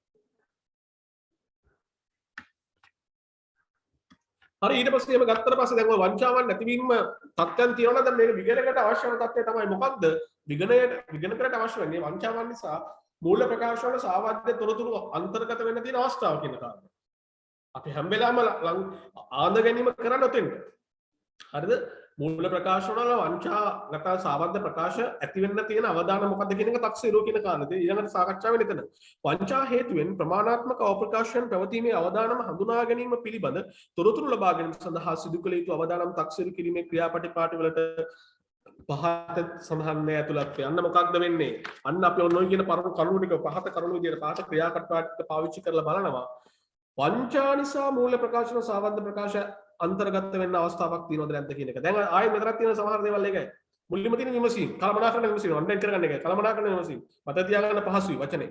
පහත දෑ සම්බන්ධව කලමනාකරන විමසීම. කලමනාකරන විමසීම සරලව කිව්වොත් ඒකයි. හරි වාගේ ප්‍රශ්නයක් අහුවොත් කෙලින්ම ගන්න කලමනාකරන විමසීම. මොනවද? වංචා හේතුවෙන් මූල ප්‍රකාශන අප්‍රකාශන විය හැකි බවට කලමනාකරණයේ තක්සේරුව. අන්න කලමනාකරන ගහනවා. ඔයාලා දන්නවද වංචා සහ වැරදි වෙන්න තියෙන අවස්ථාවක් තියෙනවද? ඒ අවස්ථාව නිසා මූල ප්‍රකාශ මොන වගේ බලපෑමක් කරනවද කියන එක දන්නවද කියන එක. ඒක තක්සේරුවක් තියෙනවද නැද්ද කියන එක පිළිබඳව තොරතුරු කියන්න කියලා. හරි මොකද හේතුව එයාලා දැනගන්න ඕනේ. ඊට පස්සේ වංචාවේ අවදානම හඳුනාගෙන ඒවට ප්‍රතිචාර දක්වීම සඳහා කළමනාකරන ක්‍රියාවලිය.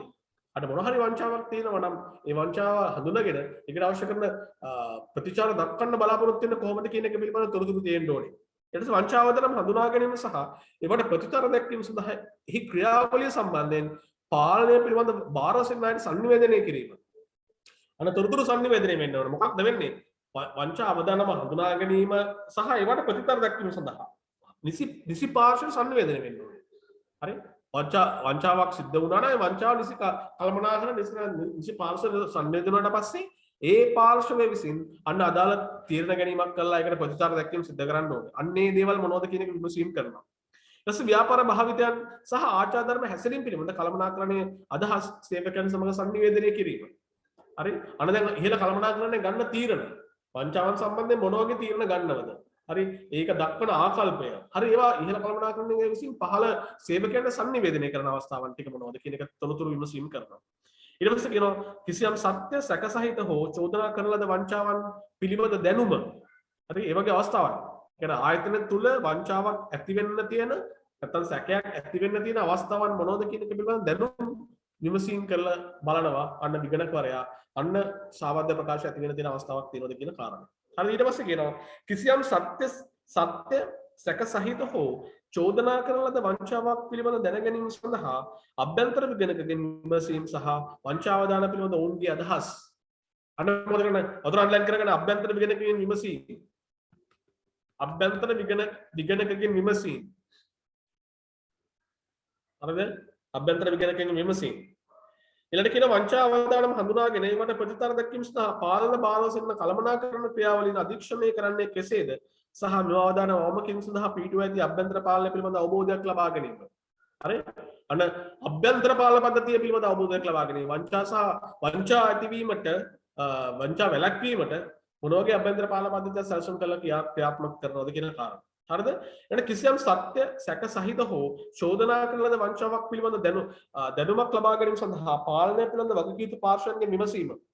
හරි අර මුලින්ම කිව්වෙත් ඒක තමයි ආයතන කිසියම් සත්‍ය සැක චෝදනා කරන වංචාවක් පිළිබඳ දැනුමක් ලබා ගැනීම.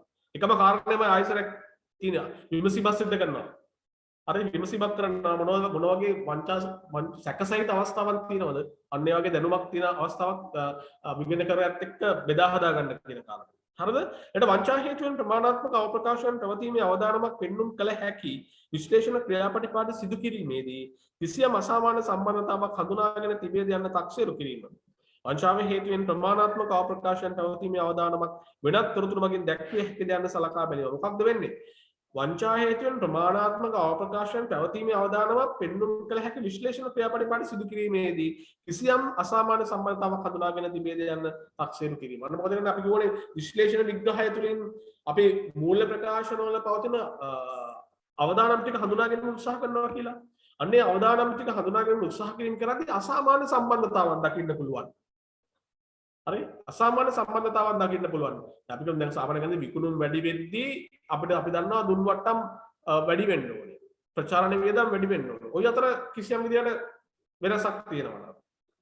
හරි එහෙම වෙනසකට තත්ත්වයක් ඇති කරලා තියෙනවා නම් අන්න ඒ දේවල් වලින් ගම්මේ වෙන්නේ මොකක්ද අසාමාන්‍ය තත්ත්වයක්. එතකොට මොකද වෙන්නේ? යන විගණකරයා ඒ පිළිබඳව සැලකිල්ල යොමු කරන්න ඕනේ. එන කිසියම් වංචාවදාන සාධක තිබේද යන තක්සේරු කිරීම. අන්න දැන් විගණකරයාගේ තියෙන විගණන ක්‍රියාපටිපාටි ටික දාලා බලනවා. ඒ වගේ වංචා අවදානම් තියෙන සාධක තිබෙනවද කියන කාරණය. හරිද? ඔන්න කියන කාරණා ක්‍රියාපටිපාටි ක්‍රියාත්මක කළා. ඉහත සඳහන් කළ පරිදි සේවක වංචාවන්ට වඩා කළමනාකරන වංචා හඳුනා ගැනීම දුෂ්කර වන්නේ පාලනයන් ඉක්මවා යාම සහ ගිණුම් වාර්තා හැසිරීමට කළමනාකාරීත්වයට ඇති හැකියාව නිසා. යනද මොකද වෙන්නේ? දැන් මේක සේවකයෝ කරන වංචාවක් නම් අපිට මේක ලේසියෙන් හඳුනා ගන්න පුළුවන්. නමුත් කළමනාකරණයේ වංචාවක් කරනවා නම් ඒක ලේසියෙන් හඳුනා ගැනීමේ හැකියාවක් නැහැ. හරි අන්න ඒක නිසා තමයි ටිකක් සැලකිලිමත් වෙන්න ඕන දේ තමයි මොකක්ද කළමනාකාරීත්වයේ අතින් අන්න වංචාවක් සිද්ධ වෙනවද නැද්ද කියන එක සොයා බැලීම ලක් කිරීම. හරි SLAUS 240 සඳහන් වන්නේ කළමනාකරණය පාලනයන් ඉක්මවා යාමේ අවදානම් පිළිබඳ විගණකයේ තක්සේරුව නොසලකා විගණක විසින් පහ සඳහන් විගණන ක්‍රියාපටිපාටි සැලසුම් කර සිදු කළ යුතු බව. ඒ වගේ තත්ත්වයක් තියෙනවා නම් අන්නේ තත්ත්වය හඳුනා ගැනීම සඳහා මොකද කරන්න ඕනේ විගණකරයා? මෙන්න මේකිනු ක්‍රියාපටිපාටි සිද්ධ කරන්න මොනවද තියෙන්නේ? ජර්නල් ඇතුළත් කිරීම සහ වෙනත් ගැළපීම් වල යෝග්‍යතාව පරීක්ෂා කිරීම. සමහර වෙලාවට සමහර ජර්නල් එන්ට්‍රීස් නැත්නම් මොනවා තොරතුරු කියන්නේ අපි ගිණුම් කරන පද්ධතියට ඇතුළත් කරන තොරතුරු ටික විමර්ශනය කරලා බලනවා. ඒ තොරතුරු වල තියෙන තත්ත්වයන් මොනවද කියන කාරණේ සොයා ගන්න. ඊට පක්ෂපාතී වීම සඳහා ගිණුම් කරන ඇස්ටිමේට් සමාලෝචනය කිරීම. අන්න එස්ටිමේට්ස් තියෙනවා නම් එස්ටිමේට් වල තොරතුරු තියෙනවා නම් ඒවා අපි සොයලා බලනවා. ඒ එස්ටිමේට් කරන්න පාවිච්චි කරපු පදනම හරිද කියන කාරණේ. හරිද? හරි උතර ඉස්සරහ යන පදනම්හි යෝග්‍යතාව කියලා එස්ටිමේට් සඳහා භාවිත කළ පදනම්හි යෝග්‍යතාව. එස්ටිමේට් සඳහා යොදාගත් පදනම්හි යෝග්‍යතාව.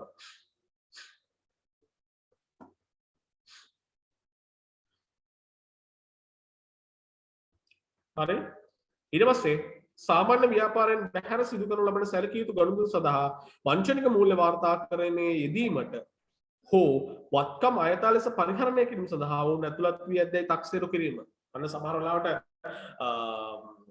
කියන්නේ සාමාන්‍ය තත්ත්වෙන් පරිබාහිරව සැලකිය යුතු ගනුදෙනු සිදු වෙන අවස්ථාවන් තියෙනවා නම් ඒ වගේ අවස්ථාවකදී අන්න මූල්‍ය වාර්තාකරණයේ යෙදීමට හෝ වත්කම් අයථා ලෙස පරිහරණය කිරීම සඳහා වුන් ඇතුළු වී ඇද්දැයි තක්සේරු කිරීම. අන්න විගණකරයා විසින් තමයි ඒ තක්සේරු සිද්ධ කිරීම කරන්න තියෙන්නේ. ඒක නිසා අන්න තොරතුරු ඒකරාශී කිරීමත් එක්ක අර ව්‍යාපාරය පිළිබඳ දැනුම ලබා ගැනීමත් එක්ක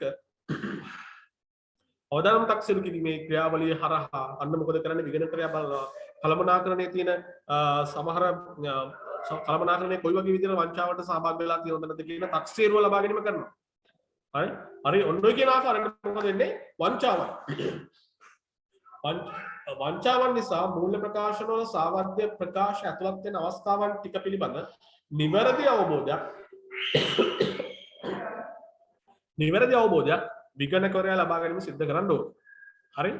එතකොට තමයි මොකද වෙන්නේ වඩා හොඳින් අර අවදානම් තක්සේරු කරන්නේ අපි කතා කරේ සැලසුම සකස් කරන්න ඕන කරන්නේ ව්‍යාපාරය පිළිබඳ දැනුම අවදානම් තක්සේරු කිරීම සහ ප්‍රමාණාත්මක භාවය කියන කාරණෙන්න අදේකට විශ්ලේෂණ ක්‍රියාපටිපාටි පාවිච්චි කරන එක අන්නේ අවදානම් තක්සේරු කරන්නේ කරන්න පුළුවන් වෙන්නේ මෙන්න මේ කියන වංචා කියන කොටස ඒකට හරියට දායක කරගත්තොත් පමණයි. හරි වංචා වලින් වෙන්න පුළුවන් තත්ත්වය නිසියාකාරව අවබෝධ කරගත්තොත් පමණයි. හරි ඒක නිසා මේ උදාහරණ ටික වැදගත් වෙනවා. හරි උදාහරණ ටික වැදගත් වෙනවා. ඒ නිසා ඒක ගැන හොඳට මතක තියාගන්න. අනිත් එක මෙතන මේ අවදානම් තක්සේරු කිරීමේ ක්‍රියාපටි. වංචා කියන අවදානම් නිසා අවප්‍රකාශ ඇති වෙන්න පුළුවන් අවදානම් තක්සේරු කිරීමේ ක්‍රියාපටිපාටි කියන කාරණා ටික. මෙතන කරුණු 1 2 3 4 5 6ක් තියෙනවා. හරි අනේ මතක තබා ගැනීම සිද්ධ කරන්න වෙනවා. හරිද? ඒ තමයි වංචා. ඊට පස්සේ තියෙන ලිඛිත නියෝජනය. ලිඛිත නියෝජනය. ඒ චැප්ටර් එක පුදුමාකාර චැප්ටර් එකක් නේ. හරිද? ලිඛිත නියෝජනය. written representation. හරිද? SLAUS 240 මගින් විගණකවරයා කළමනාකරණයෙන් සහ පාලනය පිළිබඳ වගකිව යුතු පාර්ශවයෙන් ලිඛිත නියෝජනයන් ලබා ගත යුතුය. ලිඛිත නියෝජනයන් දැන් සමහර වෙලාවට දැන් මෙතන මේ කාරණේ කරන්නයි කියන කාරණේ මම කියන්නම්. හරිද? දැන් සමහර වෙලාවට තියෙනවා දැන් විගණකවරයාට ඕන කරන්නේ සාක්ෂිනේ. දැන් ඒ සාක්ෂි ලබා ගැනීම සිද්ධ කරද්දී ස්වාධීනව අපක්ෂපාතීව ලබා ගන්නා වූ සාක්ෂි තමයි වඩා වැදගත් වෙන්නේ. හරි? විගණකවරයා විසින්ම සාක්ෂි ලබා ගැනීම සිද්ධ කරනවා නම් ඒ ලබා ගන්නා වූ සාක්ෂි තමයි වඩා වැදගත්ම සාක්ෂිය වෙන්නේ. හරි එතන විගණකරාට වැඩියෙන්ම මේ කියන්නේ විශ්වාසය තබන්න පුළුවන් වෙන්නේ ඒ සාක්ෂිය. හරි? නමුත් විගණකරයාට සාක්ෂි ලබා ගන්න කිසිම ප්‍රභවයක් නැත්නම් අන්න ඊට පස්සේ මොකද කරන්නේ එකම විකල්පය කළමනාකරණය පමණයි. අන්න ඒ වගේ අවස්ථාවකදී මොකද කරන්නේ අන්න විගණකවරයා කළමනාකරණයෙන් ලිඛිත නියෝජනයක් ලබා ගැනීම සිද්ධ කරන මේ අවස්ථාවට අනුකූලව. දැන් අපිට මෙතන වැදගත් කරන දේවල් තමයි ලිඛිත නියෝජනයක් ලබා ගන්න ගැනීම කරන තත්ත්වයන් සඳහා උදාහරණ කියන කාරණා තමයි හොඳින්ම මතක තබා ගන්න ඕනේ. හරි? කොයි වගේ අවස්ථාවකදීද ලිඛිත නියෝජන ලබා ගැනීම සිද්ධ කරන්න කියන කාරණය මතක තබා ගැනීම කරන්න ඕනේ. හරි? සරලව සමහරලාට ඒක සාක්ෂි ඒකරාශී කිරීමේ එක ක්‍රමයක් විදිහට පාවිච්චි කිරීම කරන්නත් පුළුවන්. හරි? SLAUS 240 මගින් විගණකවරයා කළමනාකරණයෙන් සහ පාලනයට වගකිව යුතු පාර්ශවයෙන් ලිඛිත නියෝජන ලබා ගත යුතුය.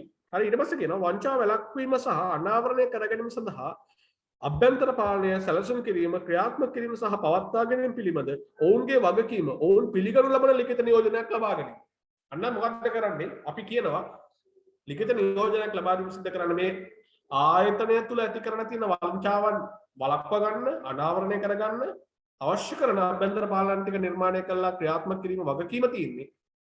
කළමනාකරණය කියලා පිළිගන්නවා කියන එක පිළිබඳ ලිඛිත නියෝජනයක් ලබා දීම සිදු කරනවා. මොකද ඒක විගණන කරන්න බාර ගන්න බෑනේ.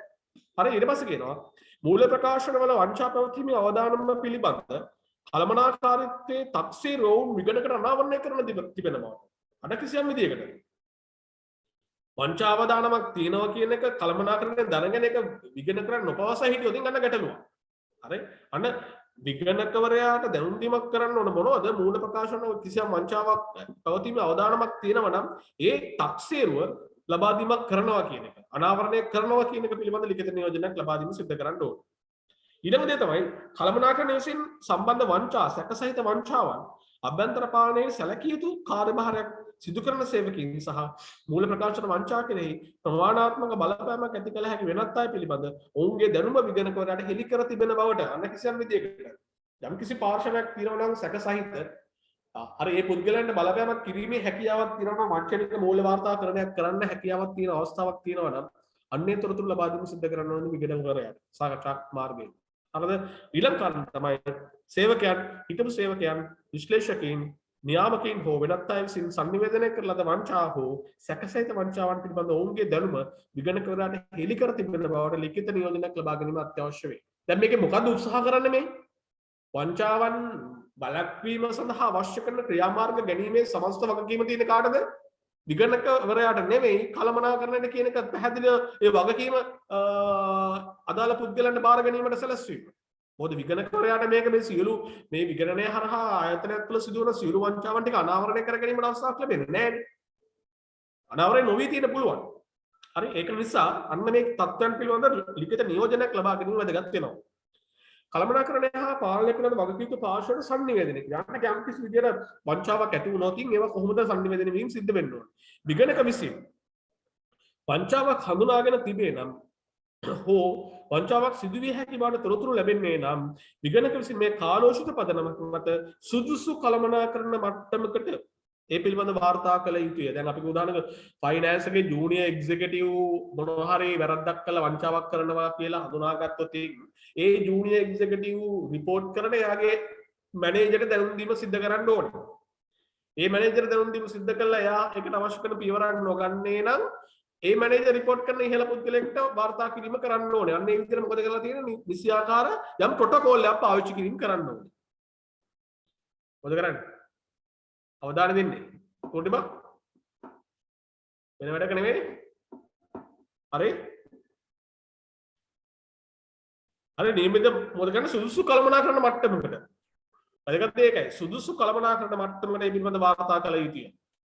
ඊට කළමනාකරණය අභ්‍යන්තර පාලනයේ සැලකිය යුතු කාර්යභාරයක් ඇති සේවකයන් සහ මූල්‍ය ප්‍රකාශනවලට ප්‍රමාණාත්මක බලපෑමක් ඇති කළ හැකි වෙනත් අය සම්බන්ධ වංචාවක් විගණක විසින් හඳුනාගෙන තිබේ නම් හෝ සැක කරන්නේ නම් ඔහු මෙය කාලෝචි ලෙස පාලනය පිළිබඳ වගකීම් යුතු පාර්ශ්ව සංවේදනය කළ යුතුය. දැන් මොකද කරන්නේ? අතන තියෙන්නේ සුදුසු කළමනාකරණ අන්ලයින් කරන එක. සුදුසු කළමනාකරණයක. හරි සුදුසු කළමනාකරණයට මුලින් මුල් පොයින්ට් එකේ තියෙන. ඊළඟට තියෙන්නේ හරිද පාලනය පිළිබඳ වගකීම් යුතු පාර්ශවය. හරි වැදගත් පොයින්ට්ස් දෙක. හරි ආයතනයේ ෆයිනෑන්ස් එකෙන් අමතර පාර්ශවයක් විසින් යම්කිසි වංචාවක් සිදු කරන අවස්ථාවක් තියෙනවා නම් අන්න එක සුසු කළමනාකරණ වාර්තා කිරීම කරන්න ඕනේ. අපි කියමු මූල ප්‍රකාශන වලට ප්‍රමාණාත්මක බලපෑමක් ඇති කරන්න පුළුවන් පාර්ශවයක් විසින් යම්කිසි විදියකට වංචාවකට හවුල් වෙලා තියෙනවා නම් අන්න අපි දැනුම් දීම කරන්න ඕන කාටද? වගකීම් යුතු පාලනය පිළිබඳ වගකීම් යුතු පාර්ශවයකට. හරි පාලනය ඒ කියන්නේ කළමනාකරණයේ ඉහළම පුද්ගලයන්ට වාර්තා කිරීම කරන්න ඕන වෙනවා.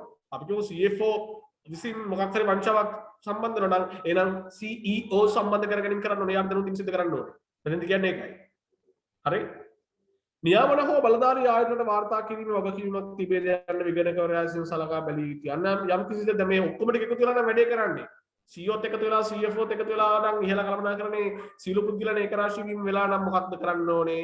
අන්න බාහිර පාර්ශවයේ නැත්තම් නියාමන හෝ බලධාරී ආයතන දැනුම් දීමක් කළ යුතුද නැද්ද කියන එක පිළිබඳව අන්න විගණකවරයා තීරණය ගැනීමට ලක් කරන්න ඕනේ.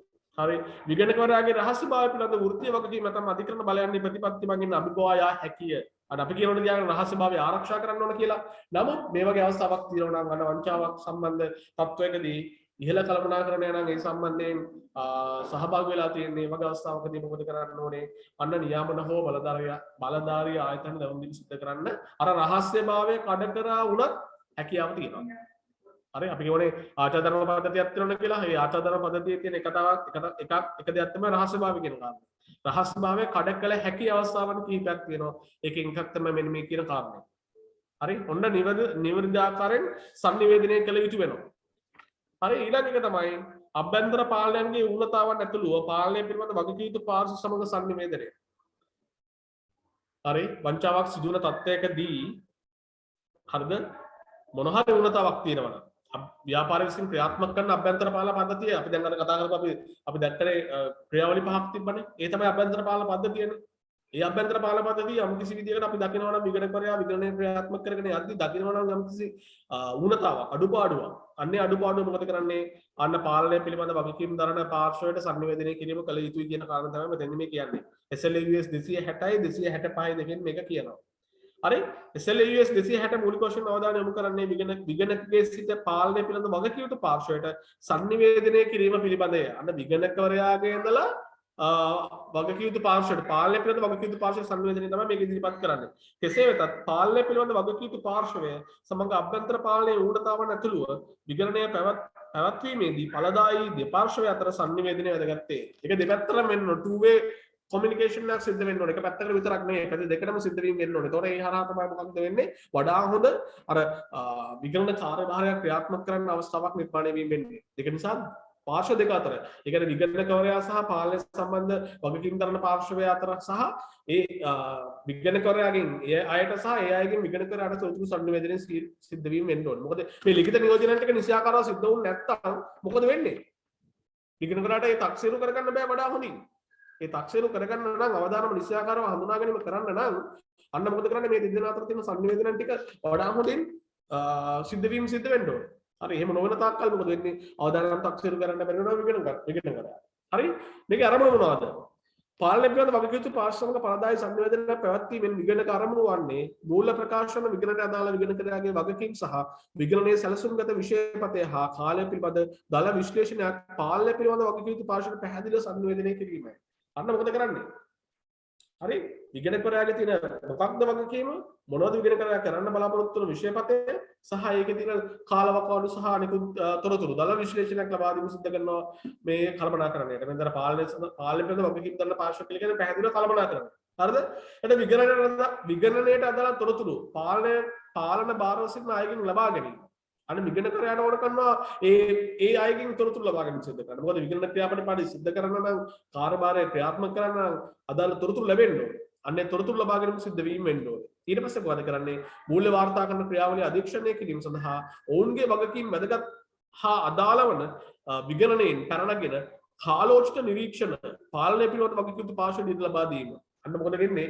අන්න මූල්‍ය වාර්තා ක්‍රියාවලිය දැන් මේ සමස්ත ක්‍රියාවලිය හරහා උත්සාහ කරන්නේ විගණකවරයා සමස්ත ඒ ගිණුම් සකස් කිරීමේ ක්‍රියාවලිය අධීක්ෂණය ලක් කිරීම. හරි අධීක්ෂණ ලක් කිරීම. ඒ අවස්ථාවේදී අන්න ඒ අවස්ථාවේදී දකින්න නිරීක්ෂණය කරන තොරතුරු තියෙනවා නම් කාලෝචිත තොරතුරු තියෙනවා නම් ඒ තොරතුරු ටික නිවැරදි පාර්ශ්වයට sannivedanaya කළ යුතු වෙනවා. හරි නිවැරදි පාර්ශ්වයට sannivedanaya කළ යුතු වෙනවා. විගණක සහ පාලන භාරකරුවන් අතර ඵලදායී ද්විමාර්ග sannivedana ප්‍රවර්ධනය කිරීම. ප්‍රවර්ධන two way process එකක් තියෙනවා කියලා. ද්විමාර්ග sannivedana කියලා කියන්නේ ඒකයි. පැහැදිලිව පාර්ශ්ව දෙක අතර විගණකවරයා සහ පාලනය භාර ඉන්න පුද්ගලයන්. ඒක කියන කළමනාකරණය අතර two way process එකක් තියෙනවා. two way sannivedanaක් තියෙනවා. නැත්නම් communication එක සිද්ධ වෙනවා. ඇති දෙකටම. විගණකවරයාගෙන් කළමනාකරණයෙන් විගණකවරයාට. එතකොට තමයි මොකද වෙන්නේ? අන වඩාත් හොඳ විගණන කාර්යභාරයක් ක්‍රියාත්මක කරන්න පුළුවන් වෙන්නේ. හරි දැන් මෙහෙම ගන්නදී කවුද පාලනය පිළිබඳ වගකීම් යුතු පාර්ශවය?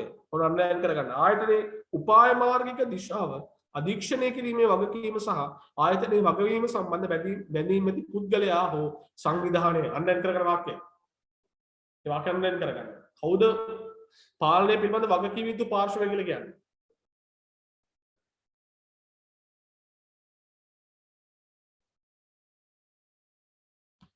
පාලනය පිළිබඳ වගකිය යුතු පාර්ශ්වය කියන්නේ මේගොල්ලෝ. හරි. මූල්‍ය වාර්තා කරන ක්‍රියාවලිය අධීක්ෂණය කිරීම මෙයට ඇතුළත් වේ. අන්න එයාලට පුළුවන්කම තියෙනවා මූල්‍ය වාර්තා කරන ක්‍රියාවලිය අධීක්ෂණය කිරීම කරන්න. හරි. ගොඩක් දුරටම ඉහළ කළමනාකරණය. ඕන්න ගෙදර දාගන්න තව වරහන් දාගන්න ඉහළ කළමනාකරණය. ඒකෝ එයාලට සම්බන්ධ වෙන්න සියල්ලත් එක්කම ඉහළ කළමනාකරණය.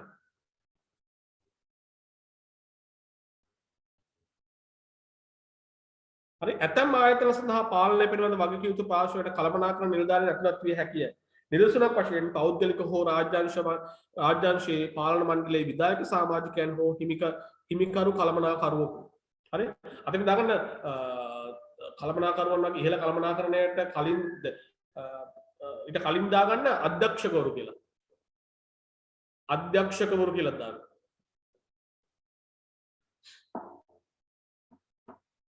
මොකද අධ්‍යක්ෂකවරු තමයි කළමනාකරණයට අවශ්‍ය කරන බලය ලබා දීම සිද්ධ වෙන්නේ. ඒතකොට අධ්‍යක්ෂකවරුන්ගෙන් තමයි ඒක ලැබෙන්නේ. ඒතකොට මේ දෙගොල්ලම සම්බන්ධ වීම හරහා මුලින්ම එන්න ඕන අධ්‍යක්ෂකවරු. හරි. මොකද හේතුව අධ්‍යක්ෂ මණ්ඩලයෙන් සම්පූර්ණ තොරතුරු පහළට එන්නේ. ඒතකොට අධ්‍යක්ෂ මණ්ඩලය තමයි සමස්ත වගකීම දෙන්නේ. ඒතකොට එයාලා තමයි කොටස්කරුවන්ට වගකීම් බැඳෙන්නේ. හරි. ඒතකොට කොටස්කරුවන්ට සමස්ත වගකීම් තියෙන අධ්‍යක්ෂකවරුන්ගෙන් තමයි වගකීම පැවරෙන්නේ කාටද කළමනාකරණයට. හරි. එතකොට අන්න ඒ කට්ටිය සියල්ලටම මොකද වෙන්නේ? අන්න පාලනය පිළිබඳ වගකිය යුතු පාර්ශවය. හරි. ඊළඟ කියනවා කළමනාකරණය. ආයතනයේ මෙහෙයුම් කටයුතු සඳහා විධායක වගකීම් ඇති පුද්ගලයා. හරි. අර දැන් අතර වගකිය යුතු පාර්ශවයත් එක්ක සම්බන්ධ වෙච්ච 15 කොටස. අධ්‍යක්ෂකවරුන්ගෙන් 15 කොටස. ඇතැම් ආයතන සඳහා කළමනාකරණයට පාලනය පිළිබඳ වගකිය යුතු පුද්ගලයෙක් හෝ සියල්ලම ඇතුළත් වේ. දෙපැත්තම තියෙනවා. අන්න එකයි කිව්වේ. දෙපැත්තම වෙන කියලා. නිදර්ශනක් ලෙස පාලනයේ විධායක සමාජිකයෙක්. දැන් අධ්‍යක්ෂ මණ්ඩලය ගත්තට පස්සේ ඒ අධ්‍යක්ෂ මණ්ඩලය තුල ඉන්නවා වර්ග දෙකක අපි කතා කරා නේද? සාංගමික යහපාලන ගැන කතා කරා නේද මාතෘකාව? සාංගමික යහපාලන ගැන මාතෘකාව කතා කරා නේද අපි? හරිද? විධායක නෝන අධ්‍යක්ෂකවරු. ඔව් අධ්‍යක්ෂවරු වර්ග විධායක සහ විධායක නෝන අධ්‍යක්ෂවරු කියලා කතා කරා නේද අපි? එතකොට අන්න විධායක ශ්‍රේණියේ නැත්නම් විධායක අධ්‍යක්ෂකවරු ගත්තට පස්සේ විධායක අධ්‍යක්ෂකවරු ඍජුව මොකද කරන්නේ ආයතනයේ පාලන කටයුතු වල සම්බන්ධ වීම සිද්ධ වෙනවා. right? විධායක නෝන අධ්‍යක්ෂකවරු තමයි අන්න පාලන සම්බන්ධ වීම සිද්ධ වෙන්නේ නැති පාර්ශ්ව. දැන් එතන ඒකයි මේ දෙක අතර ඉන්ටර්චේන්ජ් වෙනවා. කියන්නේ දෙපැත්ත ගෝමාර වෙනවා කියලා කියන්නේ ඒකයි. මේ සමහර වෙලාවට අධ්‍යක්ෂකවරුන් ඍජුව ව්‍යාපාර කටයුතු එක්ක සම්බන්ධ වෙලා ඒතර කළමනාකරණ කටයුතු සිද්ධ කරනවා. හරි කළමනාකරණ කටයුතු සිදු කරන මේ දෙක අතර මේ දෙක අතර පැහැදිලි වෙන් කිරීමක් කරගන්න බැරි වෙන්නේ හේතුව ඒකයි. අර ඍජුව සම්බන්ධ වෙලා කටයුතු කිරීම කරනවා නමුත් ඒවා අධ්‍යක්ෂකවරු. හරි ඒකට තමයි අපි කියන්නේ විධායක අධ්‍යක්ෂකවරු කියලා. එක්සිකියුටිව් ඩිරෙක්ටර්ස්ලා කියන්නේ. අනික කටේ නන් එක්සිකියුටිව් ඩිරෙක්ටර්ස්ලා. ඒගොල්ලෝ විධායක නැත්නම් ආයතනයේ කටයුතු වල ඍජුව සම්බන්ධ වීමක් සිදුවන්නේ නැහැ. හරි අන්න එතන අන්න අපි දැනගන්න පැහැදිලිව පාලනය පිළිබඳ වගකීම් යුතු පාර්ශවය කළමනාකරණය කියන්නේ මොකක්ද කියන කාරණා. හරි sannivedanaya කළ යුතු කරුණු ඔන්න වැදගත් උතන. හරි ඔන්න ඔතන වැදගත්. මුල් කරුණු ටික වම් පැත්තේ තියෙන දේවල් ටිකේ අංශ ටික වැදගත්. මොන වගේ තත්ත්වයකදීද අපි තොරතුරු sannivedanaya කරන්න කියන කාරණේ. හරිද? sannivedanaya කළ යුතු කරුණු වලට ප්‍රධාන වශයෙන් පහත ශේෂ ඇතුළත් වේ. අන්න මොනවද ඇතුළත් කරගන්නේ? මූල ප්‍රකාශන විගණනට අදාළ විගණකගේ වගකීම්. හරි විගණකගේ වගකීම් මූල ප්‍රකාශන විගණනට අදාළ විගණකගේ වගකීම් සංවේදනය කරන්න ඕනේ. අර ඒක විස්තර දීලා තිනවා මූල ප්‍රකාශන විගණනට අදාළ විගණකවරයාගේ වගකීම් විගණක විසින් පාලනය පිළිබඳ වගකීම් යුතු පාර්ශ්වම සංවේදනය කළ යුතු අතර පාලනය පිළිබඳ වගකීම් යුතු පාර්ශ්වයේ අධීක්ෂණයෙන් කළමනාකරණය විසින් සකස් කළ ලද මූල ප්‍රකාශන පිළිබඳ මතයක් ප්‍රකාශ කිරීම විගණකවරයාගේ වගකීමද වේ. මේ කොටස කොහෙද තියෙන්නේ? මේ කියන තොරතුරු අන්තර්ගතව අපි සකස් කරලා ලියවිල්ල මොකක්ද? විගණකවරයාගේ වගකීම මොකක්ද කියන එක සකස් කරලා අතුලත් කරන ලියවිල්ල මොකක්ද? මේ කොටස් ටිකම අත්‍තරම ගන්න. විගණකගේ සැලසුම් කළ විෂයපතේ සහ කාලය, සැලකිය යුතු සොයා ගැනීම කියන කාරණා පිළිබඳව අපි විගණකවරයා සහ මේ පාලනය පිළිබඳ වගකීම් ගන්න පාර්ශ්ව අතර සංනිවේදනය කරන ලියවිල්ල මොකක්ද? අපි කතා කරලා තියෙන්නේ.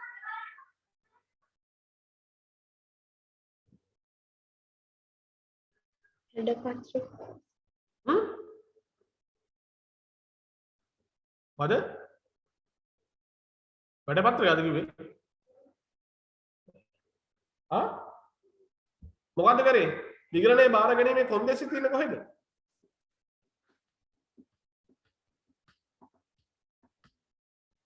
විගණනයේ බාර ගැනීමේ කොන්දේසි තියෙන කොහෙද? මොන ලිපිය තුලද? තමයි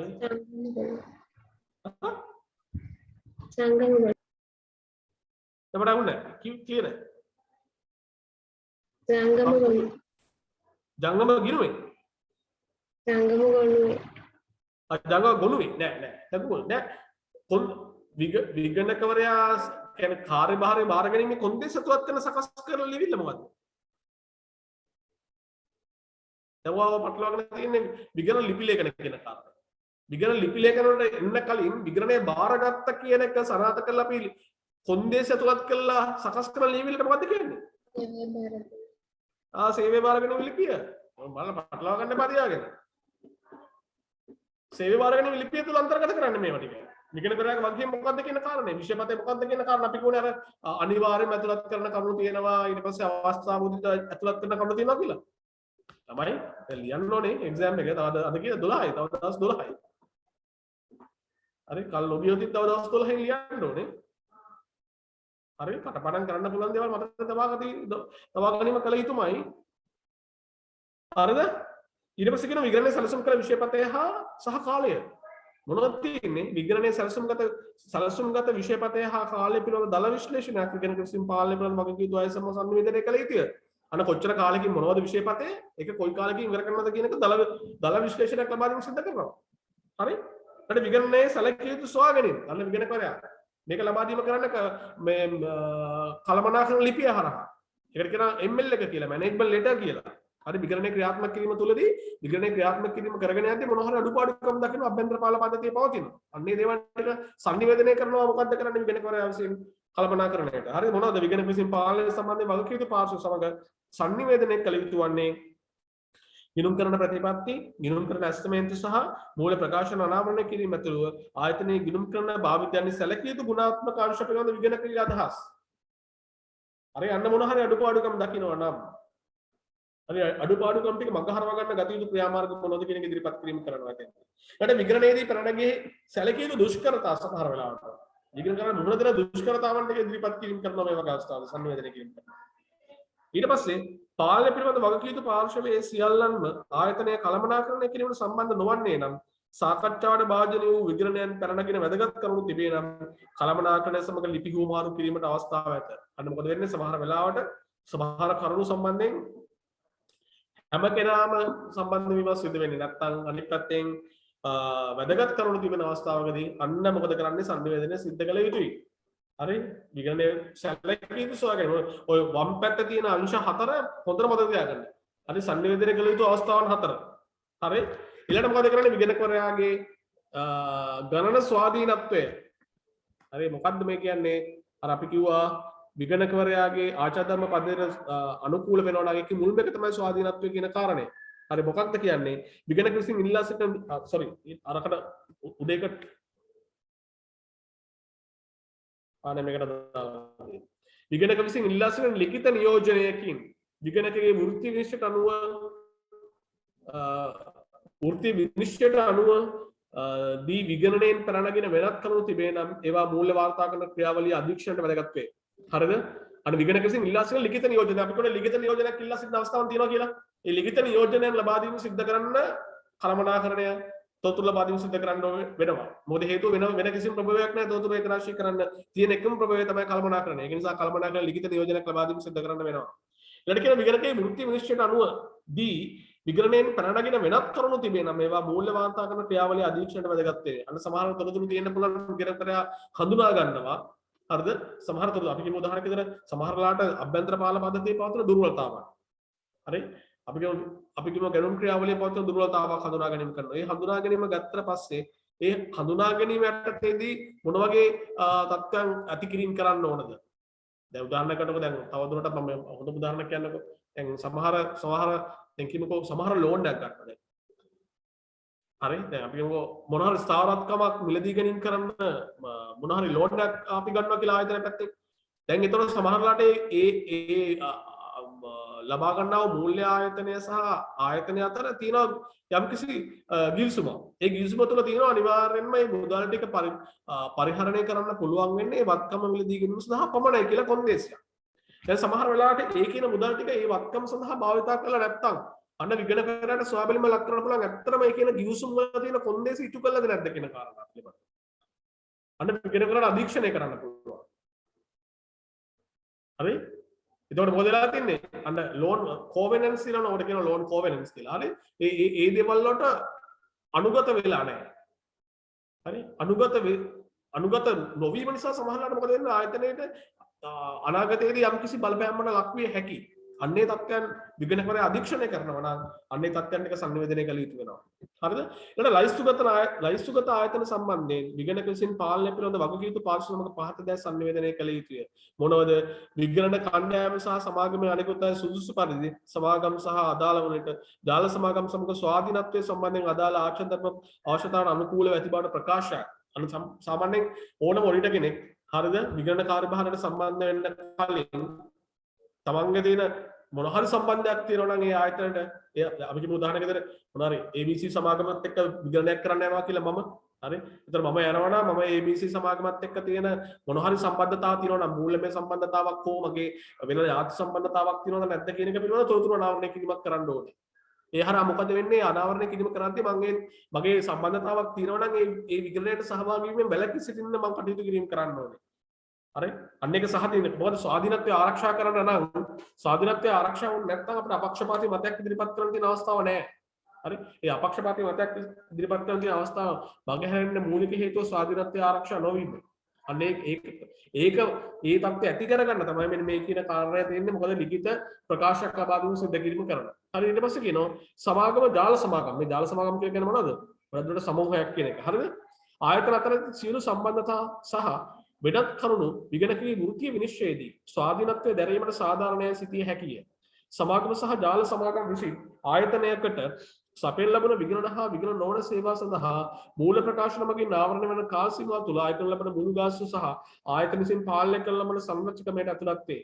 විගණකවරයාගේ ස්වාධීනත්වයට සේවාවන්හි බලපෑම තක්සේරු කිරීමේදී පාලනය පිළිබඳ වගකීම් යුතු පාර්ශ්වයට සහාය වීම සඳහා සුදුසු කාණ්ඩවලට මෙම ගාස්තු වෙන් කර ගන්නු ලැබේ. අන්න මොකද කරන්නේ සාමාන්‍යයෙන් ගන්නෙදී එකම පුද්ගලයෙක් මත නැත්නම් එකම ආයතනයක් මත විගණන ආයතනය රැඳෙනවා නම් තමන්ගේ ෆී එකෙන් 40% එකම ආයතන 40කට වඩා එකම ආයතනයක් මත රැඳෙනවා නම් ඒ කියන්නේ මොකක්ද? තමන්ගේ ස්වාධීනත්වයට බලපෑමක් ඇති වෙනවා කියන කාරණය. හරි මතක තියාගන්න 40ට වඩා ෆී ඒ කියන්නේ මුළු දැන් කියමු විගණන ආයතනයේ සමස්ත ආදායමෙන් 40%ක්ම ලැබෙන්නේ එක ආයතනයක් නම් හරි එතන මොකද වෙන්නේ? එයාගේ ස්වාධීනත්වයට ගැටලුවක් ඇති වෙනවා. හරි අන්න ඒ වගේ අවස්ථාවක් තියෙනවා. දැන් අපි කියමු සමූහයක විවිධ සේවාවන් සපයන වෙන්න පුළුවන් නේ. දැන් අපි කියමු ABC සමාගමේ තියෙනවා X කියලා සමාගමක් Y කියලා සමාගමක් Z කියලා සමාගමක්. ABC සමාගමට දෙනවා විගණන කාර්යභාරයක් ක්‍රියාත්මක කරනවා. අර තියෙන අනිකුත් සංරක්ෂකවල මොනවා හරි වෙන අපි කියමුකෝ මොනවා හරි උපදේශන සේවාවක් ලබා දීම සිදු කරනවා. මොනවා හරි සමාලෝචන වෙනත් සමාලෝචන සේවාවක් ලබා දීම සිදු කරනවා. මේ වගේ වෙද්දි මොකද කරන්නේ? සමහර වෙලාවට මේ සියල්ල එකට ගත්තට පස්සේ අපි අරමුණු අතර ගැටණයක් ඇති කිරීම කරන්න පුළුවන්. එතකොට මොකද වෙන්නේ? අන්න ස්වාධීනත්වය ආරක්ෂා කරන්න බැරි වෙනවා. හරි? ස්වාධීනත්වය ආරක්ෂා කරන්න බැරි වෙනවා. අන්නේ තත්ත්වය වළක්වා ගන්න අන්න මොකද වෙන්නේ? ඒ සුදුසු තත්ත්වයන් ටික නිවැරදිව විශ්ලේෂණය කරලා බලන්න ඕනේ. තමන්ගේ තියෙන ස්වාධීනත්වයට බලපෑමක් ඇති කරන අවස්ථාවන් තියෙනවද? ඒ අවස්ථාවන් නැහැ කියන එක තහවුරු කරගන්න විගණන ආයතන පැත්තෙන් කටයුතු කිරීම කරන්න ඕනේ. හරි? ඊළඟ අන්තිම කාරණේ හඳුනාගත් ස්වාධීනත්වයට ඇති කරන තරජන තුරන් කිරීම හෝ ඒවා පිළිගත හැකි මට්ටමට අඩු කිරීම සඳහා අදාළ කර ඇති ආරක්ෂණ පියවර. අන්න මොන හරි විදිහට ඒක වෙන්නේ කිව්වේ. දැන් කියමු උදාහරණයක් විදිහට සමහර වෙලාවට මෙතන ගන්න පුළුවන් උදාහරණයක් තමයි අපි කියමුකෝ සමහර වෙලාවට විගණන කියන්නේ අපේ විගණන ආයතනයේ හිටපු කණ්ඩායමේ සමාජිකයෙක් අදාළ ආයතනයේ රැකියාවට ගිහින්. එහෙම නැත්නම් ඒ විගණනය කරන ආයතනයේ පුද්ගලයෙක් විගණන ආයතනයේ රැකියාවට ඇවිල්ලා දැන් මොකද වෙන්නේ? ස්වාධීනත්වය මොකද වෙන්නේ? ප්‍රශ්නයක් කරනවා. හරි ස්වාධීනත්වය ප්‍රශ්නයක් කරනවා. ඒ වගේ අවස්ථාවකදී අන්න මොකද කරන්නේ? කිසියම් කෙනෙක් අපි උදාහරණයක් විදිහට මම රැකියාව කරා නම් රැකියාව කරන තැන ඒතනින් ඉවත් වෙලා මම විගණන ආයතනයක රැකියාවට ඇවිල්ලා ඒ ආයතනයේ විගණනයට සහභාගී වෙන්න බෑ. අවමෝෂන් අවුරුදු 4ක්වත් මම ඒ ආයතනයේ විගණන සහභාගී නොවී ඉන්න ඕනේ. අනිත් පැත්තෙන් හරිද? අනිත් පැත්තෙන් වෙන්නත් පුළුවන්. මොකක්ද වෙන්නේ? රැකියාව කරන කියන්නේ විගණන ආයතන රැකියාව කරන කෙනා අර ආයතනයේ ගියා නම් එයා මූල ප්‍රකාශන සකස් කරන කාර්යය තුලදී විගණකවරයාත් එක්ක කටයුතු කිරීම කරන අවස්ථාවක් නැති වෙන්න ඕනේ. අනිත් පැත්තෙන් විගණන හවුල්කරු හරිද? විගණන හවුල්කරු සාමාන්‍යයෙන් අවුරුදු 7කට සැරයක් මාරු කිරීම කළ යුතු වෙනවා. රොටේෂන් එකක් යන්න ඕනේ. දැන් මේ අපි කිව්ව උදාහරණයක් විදිහට පමුදි තමයි දැන් අවුරුදු 7ක් තිස්සේ එක දිගටම කරේ. ඊට පස්සේ අවුරුදු 7 ඉවරනාට පස්සේ ඊළඟට පූර්ණිමාවකට සහභාගී කරගන්න එන්න පමුදි අයින් කළා පූර්ණිමා දාන්න. ආයෙත් අවුරුදු 7ක් ගියාට පස්සේ ආයෙ පමුදිට එන්න පුළුවන්. හරි මොකද හේතුව සාධනත් අර කියන්නේ ඒ තියෙන ඍජු සම්බන්ධතාව බිඳින්න ඕනේ. හරි ඍජු සම්බන්ධතාව බිඳින්න ඕනේ. බින්දට පස්සේ මොකද වෙන්නේ? අර සාධනත්වය ආරක්ෂා කර ගැනීම පහසු වෙනවා. හරි ඔන්න ඔය විදිහට මොකද කරන්නේ? අන්න තොරතුරු සම්පූර්ණ මේ ඒ කියන්නේ අපි අපේ ෂෙයාර්ස් තියෙන කම්පැනි එකට කියන එක අවුලක් වෙන්නේ නැහැ නේ. ඒක කම්පැනි ෂෙයාර්ස් බෑ කරන්න බෑ. ඒතර අනාවරණය කරන්න ඕන මට ෂෙයාර්ස් තියෙනවා කියලා. එතකොට ඒක අයින් වෙන්න ඒ ඔඩිට් එක අයින් වෙන්න ඕනේ. ඒක කිව්වේ අර ලිඛිත අපි දෙනවා කියලා ප්‍රකාශයක්. ඒ ලිඛිත ප්‍රකාශය තුළ ඒ තොරතුරු අනාවරණය කරන්න ඕනේ. ඒතර තොරතුරු අනාවරණය කරාට පස්සේ අන්න තමයි මොකද වෙන්නේ? විගණන හවුල්කර වෙන්න පුළුවන්, විගණන කළමනාකර වෙන්න පුළුවන්. එයා වෙන ඔඩිට් එකකට මේ මාරු කිරීම කරන්න ඕනේ. හරි ඒතර මම දැන් ඔයාට තියෙනවා නම් ඒ ෂෙයාර්ස් ගත්තා නම් ඔයා බලාපොරොත්තු වෙන්නේ මොකද? ඒ ෂෙයාර්ස් වල වටිනාකම වැඩි කරගන්න එක පැත්තකනේ. ඒතර ඔයා සමහරලාට ඒකේ වෙන තත්ත්වයක නිර්මාණය වීමක් වෙන්න පුළුවන්. අපක්ෂපාතී තත්ත්වයක් ඇති කරන්නේ නැහැ. හරි ඒක වළක්ව ගන්න තමයි මේ ප්‍රකාශයක් ලබා දීම සිදු කළේ. හරි හරි මොකක්ද වෙන්න පුළුවන්? සංනිවේදන ක්‍රියාවලිය. ඊට පස්සේ වෙන්න පුළුවන් සංනිවේදන ක්‍රියාවලිය තමයි මොකක්ද වෙන්නේ?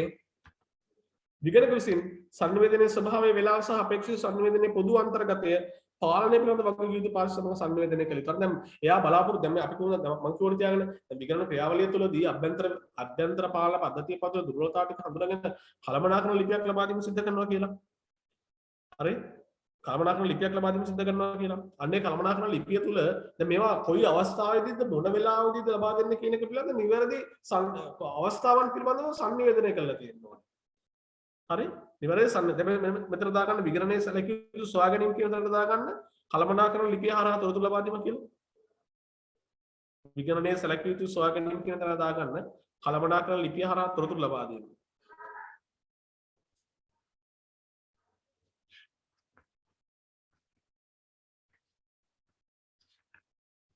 කළමනාකරන ලිපිය හරහා තොරතුරු ලබා දීම. හරි අන්න ඒ වගේ තත්ත්වයක් තියෙනවා සංනිවේදනය කරන්න කොයි වෙලාවෙද කියන කාරණා පිළිබඳව සංනිවේදනය කරලා තියෙනවා. මෙන්න මේ වෙලාවෙදි තමයි අපි මේක තොරතුරු ලබා දෙන්න කියන එක පිළිබඳව තොරතුරු ලබා දීම කරලා තියෙනවා. හරි විගණකගේ වෘත්තීය විනිශ්චයේදී වාචික සංනිවේදනය ප්‍රමාණවත් නොවන්නේ නම් විගණනයෙන් සැලකිය යුතු සොයා ගැනීම සම්බන්ධයෙන් විගණකවරයා විසින් පාලනය පිළිබඳ වගකීම් පාර්ශ්ව සමග ලිඛිතව සංනිවේදනය කළ යුතුයි. අන්න මොකද කරන්නේ මේක වාචිකව කළා හරියන්නේ නැහැ. හරි යම් කිසි දෙයක් කරා කියන එක තහවුරු කරන්න අපිට ඕන කරන්නේ ලිඛිත. අපි කියනෝනේ හැම වෙලාවෙම අපේ ලිඛිත තොරතුරු පවත්වා ගන්න කියන කාරණේ. ඒ නිසා ලිඛිතව පවත්වා ගැනීම සිදු කරන්න ඕනේ. ලිඛිත සංනිවේදනයන්ට විගණනයේ අතරතුර පැනනගුණු සීල කර්ම තුලත් කිරීම අවශ්‍ය නොවේ. විගණක විසින් කාලෝචිත පදනමක් මත පාලනය පිළිබඳ වගකීම් යුතු පාර්ශ්වයන්ව සංනිවේදනය කළ යුතුයි. අන්න තියෙන හැම මොකලම රුපියලක් දෙකක් මේ වෙලාව තියෙන අවස්ථාවක් නෙවෙයි. හරි විශාල කියන්නේ මොන හරි අභ්‍යන්තර පාලන පද්ධතිය පවතින දුර්වලතා පවතින නම් අන්නේ දේවල් ටික සංනිවේදනය කරන්න විගණකවරයා බලාගෙන කරන්න ඕනේ. කාලෝචිත. හරි මොන හරි තාක්ෂණික වෙනස්කම් තියෙන්න වෙන්න පුළුවන්. හරි නැත්නම් ක්‍රියාත්මක කරපු දේවල් තුළ මොන හරි ගැටලුකාරී තත්ත්වයක් තියෙන්න පුළුවන්. අන්නේ දේවල් ටික නිවැරදිව කාලෝචිතව සංනිවේදනය කළ යුතු වෙනවා.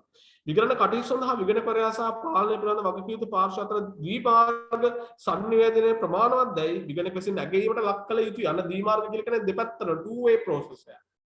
විගණකවරයාගෙන් පාලනය පිළිබඳ වගකීම් ගන්න පාර්ශ්වයට අනිත් පැත්තෙන් පාලනය පිළිබඳ වගකීම් ගන්න පාර්ශ්වයෙන් විගණකවරයාට තොරතුරු සංනිවේදනය වීම සිදු වෙන්න ඕනේ. එය නොමැතිනම් ප්‍රමාණාත්මක අවප්‍රකාශන හා ප්‍රමාණවත් සුදුසු විගණන සාක්ෂි ලබා ගැනීමේ හැකියාව පිළිබඳ විගණකගේ තක්සේරු මත විගණක විසින් එහි බලපෑම තක්සේරු කළ යුතු අතර සුදුසු ක්‍රියාමාර්ග ගත යුතුය. අන්න මොකද කරන්නේ එහෙම සංනිවේදනය වෙන්නේ නැත්තම් සමහර වෙලාවට තමන්ගේ දින විෂය පදේ සීමා කිරීමක්. හරි තොරතුරු sannivedana වෙන්නේ නැහැ කියලා කියන්නේ මොකක්ද? විගණකවරයාට තමන්ගේ තියෙන පරීක්ෂාවන් සිද්ධ කරන්න තොරතුරු නැහැ කියන එක. තොරතුරු නැහැ කියලා කියන්නේ මොකක්ද? දැන් මෙතන ගතන සුදුසු ක්‍රියාමාර්ග ගත යුතු ඇත්ත කියලා කියන්නේ. මොකද සුදුසු ක්‍රියාමාර්ග වෙන්නේ? හරි? තොරතුරු නැහැ කියලා කියන්නේ තමන්ට අවශ්‍ය කරන විගණන සාක්ෂි ලබා ගන්න තොරතුරු නැහැ. ඒ තොරතුරු නැහැ කියලා කියන්නේ තමන්ගේ විෂයපතේ සීමා කිරීම. තමන්ගේ විෂයපතේ සීමා කිරීමක් වෙනකොට සාක්ෂි නැතුව අන්න විගණනකරට මතයක් ප්‍රකාශ කරන්න බෑ.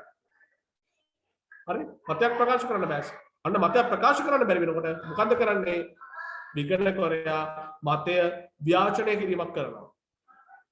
හරි? මතය ව්‍යාචනය කිරීමක් කරනවා. මතය ඉදිරිපත් කිරීමෙන් වැළකෙනවා. හරි? අපි හතරේ පාඩමෙන් කතා කරමු මතය ව්‍යාචනය කරන්න කොහොමද කියන මොන අවස්ථාවේද කියලා. හරි? මෙතන කියන්නේ සුදුසු ක්‍රියාමාර්ග ගත යුතු ඇත කියලා කියන්නේ අන්න ඒකයි. සුදුසු ක්‍රියාමාර්ගය ඒකයි. විෂයපතේ සීමා කිරීමක් වෙනවා සාක්ෂි ලබා ගන්න අවස්ථාවක් ඇති වෙනවා. සාක්ෂි ලබා ගැනීම අවස්ථාවක් නැතුණා කියලා කියන්නේ මතයක් ප්‍රකාශ කරන්න තොරතුරු නැහැ. අන්න නම් මතයක් ප්‍රකාශ කිරීමෙන් වළකිනවා. හරි?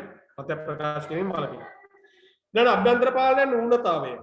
හරි ඔන්න විගණනය කරද්දී ඔන්න දකින හොඳම දෙයක් තමයි විගණකරයාට පුළුවන්කම ලැබෙනවා ආයතනයේ විසින් ක්‍රියාත්මක කරලා තියෙන අභ්‍යන්තර පාලන පද්ධතියේ පවතින දුර්වලතාවන් මොනවද කියන හඳුනා ගන්න. කාලෝචිත පදනමක් නැත මූල ප්‍රකාශන සාවද්ද ප්‍රකාශන වැළැක්වීමට හෝ අනාවරණය කර ගැනීමට සහ නිවැරදි කිරීමට නොහැකි වන පරිදි පාලනයන් සැලසුම් කර ක්‍රියාත්මක කර හෝ ක්‍රියාත්මක වන විට හෝ කාලෝචිත පදනමක් නැත මූල ප්‍රකාශන වල සාවද්ද ප්‍රකාශන වැළැක්වීම හෝ අනාවරණය කර ගැනීම සහ නිවැරදි කිරීම සඳහා අවශ්‍ය පාලනයක් නොමැති වන විට අභ්‍යන්තර පාලනයේ ඌනතාවක් පවතී. අන්න මොකද කරන්නේ? සරලව කිව්වොත් මොකක්ද වෙන්නේ? සමහර මුළුමනින්ම අභ්‍යන්තර පාලන පද්ධතිය සැලසුම් කරලා ක්‍රියාත්මක කළා නැහැ. මුළුමනින්ම. හරි? අනිත් පැත්තෙන් ගත්තට පස්සේ අභ්‍යන්තර පාලන පද්ධතිය සැලසුම් කරලා සැලසුම් කරපු ආකාරයෙන් ක්‍රියාත්මක වෙලා නැහැ. තේරුණාද? එතනින් මේ කියන්නේ අභ්‍යන්තර පාලනයේ ඌනතාව කියලා කියන්නේ ඒකයි. මුලින්ම තියෙන්නේ සැලසුම් කළා ක්‍රියාත්මක කළා. අනිත් එකට තියෙන්නේ මොකද්ද? සැලසුම් කරපු ආකාරයට ක්‍රියාත්මක වෙලා නැහැ. හරි ඒතර ඌනතාවක් ඇති වෙනවා. අන්න ඌනතාවක් පවතිනවා කියන්නේ ඔය ලොකු ඔක්කොම කිව්වේ ඒකයි. අපිට ඕන කරන්නේ මොන හරි වංචාවක් සහ වැරද්දක් තියෙනවා නම් ඒක එක පැත්තකින් අභ්‍යන්තර පාලන පද්ධතියකින් අපිට අනාවරණය කරගන්න පුළුවන්. ඒක මුලින්ම කරන්න තියෙන වළක්වන එක. මතක තියාගන්න. අභ්‍යන්තර පාලන පද්ධතියෙන් අපිට වැදගත්ම දේ. හරි? අභ්‍යන්තර පාලන පද්ධතියෙන් අපිට වැදගත්ම දේ තමයි මුලින්ම වළක්වා ගැනීම සිද්ධ කරන්නේ. වෙන්න දෙන්න බෑ. හරි ඊට පස්සේ වෙන දේ තමයි මොකක්ද වෙන්නේ? යම් කිසි දෙයක් සිදු වුණා නම් සිදු වෙච්ච දේ අනාවරණය කරගන්න පුළුවන් වෙනවා. හරිද? අනාවරණය කරගත්තට පස්සේ අපිට ඊළඟ දේ කරන්න තියෙන දේ තමයි මොකක්ද? ඒක නිවැරදි කිරීම කරන්න. හරිද? දැන් අභ්‍යන්තර පාලන ඔන්න ඔය කරුණු මතක හැම වෙලාවෙම ඔළුවේ තියාගන්න. වැදගත්ම දේ අභ්‍යන්තර පාලන පද්ධතියකින් වැදගත්ම දේ මොකක්ද? වංචා සහ වැරදි වළක්වන එක. හරි? මුල් අවස්ථාවේදී වළක්වන්න පුළුවන් නම් ගැටලුවක් නැහැ. ඒ හොඳ අභ්‍යන්තර පාලන පද්ධතියක් පවතිනවා. අනිත් පැත්තෙන් ගත්තට පස්සේ වංචාවක් සහ වැරද්දක් සිද්ධ වෙලා තියෙන එක අනාවරණය කරගන්න පුළුවන් වෙනවා. හරි අනාවරණය කරගත්තට පස්සේ ඒක නිවැරදි කරන්න පුළුවන් වෙනවා. හරි අන්න අපේක්ෂා කරන දේ. අන්න ඔය කියන කාරණා තුන සිද්ධ කරන්න අභ්‍යන්තර පාලන පද්ධතියට බෑ කියලා කියන්නේ ඒක උනතාවක් තියෙනවා කියන කාරණා. හරි ඔය කාරණා තුන කරන්න බෑ කියලා කියන්නේ මොකක්ද? උනතාවක් තියෙනවා කියන කාරණා. හරි අභ්‍යන්තර පාලනයේ මෙම අඩුපාඩු පාලන පිළිබඳ වගකීතු පාර්ශ්වයට දැනුම් දිය යුතු අතර පහත් සමාන කරුණු විගණක විශේෂ සංවේදනය කර අන්‍ය වගේ අවස්ථාවක් තියෙද්දී අන්න මොකද කරන්න ඕනේ විගණකවරයා විසින් පාලනය පිළිබඳ වගකීම් ගන්න පාර්ශ්වයට සංවේදනය කළ යුතු වෙනවා. මොනවද තියෙන්නේ? සිදු කරන ලද විගණන කටයුතු පදනම් කරගෙන විගණක විසින් අභ්‍යන්තර පාලනයේ අඩුපාඩු එකක් හෝ කීපයක් හඳුනාගෙන තිබේ යන විගණක විසින් තීරණය කළ යුතුයි. මුලින්ම කරන්නේ තීරණය කරන්න ඕනේ හඳුනාගත්තේ මොකක්ද කියන කාරණය. අභ්‍යන්තර පාලනයේ අඩුපාඩු එකක් හෝ වැඩි කරනක් විගණක විසින් හඳුනාගෙන තිබේ නම් විගණක විසින් තනිතනිව හෝ සංයුක්තව සැලකිය යුතු අඩුපාඩු තිබේ යන තීරණය කළ යුතුය. අන්න හඳුනාගෙන තියෙනවා නම් ඒක සැලකිල්ල භාජනය කරන්න. තනිතනිව වෙන්න පුළුවන්, එකතු වෙලා වෙන්න පුළුවන්. හරිද? ගත්තට පස්සේ අඩුපාඩු තිබෙනවද නැද්ද කියන එක තීරණය කරන්න ඕනේ. ඊට විගණනයේදී හඳුනාගත් අභ්‍යන්තර පාලනයේ සැලකිය යුතු අඩුපාඩු විගණක විසින් කාලෝචිත පදනමක් මත පාලනය පිළිබඳ වගකීම් පාර්ශ්ව ලිඛිතව සංනිවේදනය කළ යුතුයි. අන්න මොකද කරන්නේ? කොහොමද කරන්නේ? මේක වාචිකව නෙමෙයි දෙන්න තියෙන්නේ. ලිඛිතව සංනිවේදනය සිද්ධ කළ යුතුමයි. හරි ලිඛිතව සංනිවේදනය කළ යුතු වෙනවා. හරි කොයි වෙලාවකත් වාචිකව සංනිවේදනය කරන්නේ නැහැ ලිඛිතව සංනිවේදනය කළ යුතුයි. ඊළඟ විගණක විසින් සංනිවේදනය කර ඇති හෝ පාලනය පිළිබඳ වගකීතු පාර්ශ්වයට සංනිවේදනය කිරීමට අදහස් කරන අභ්‍යන්තර පාලනයේ සැලකිය අඩුපාඩුකම් විගණක විසින් කාලෝචිත පදනමක් මත ලිඛිතව සුදුසු මට්ටමේ වගකීමකින් කළමනාකරණය සංනිවේදනය කළ යුතුය. තවද විගණනයේදී හඳුනාගත් අභ්‍යන්තර පාලනයේ වෙනත් අඩුපාඩු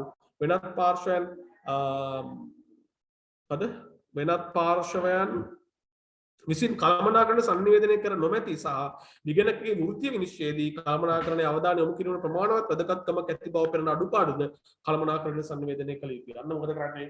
විගණකරයා තමන් හඳුනා ගන්නා වූ අභ්‍යන්තර පාලන පද්ධතියේ පවතින සැලකිය යුතු දුර්වලතාවන් සුදුසු මට්ටමක කළමනාකරණ නැත්නම් පාලනය පිළිබඳ වගකීම් ගන්න පාර්ශ්වයට සංනිවේදනය කිරීම අත්‍යවශ්‍යම සාධකයක්. හරිද? අත්‍යවශ්‍යම සාධකයක්.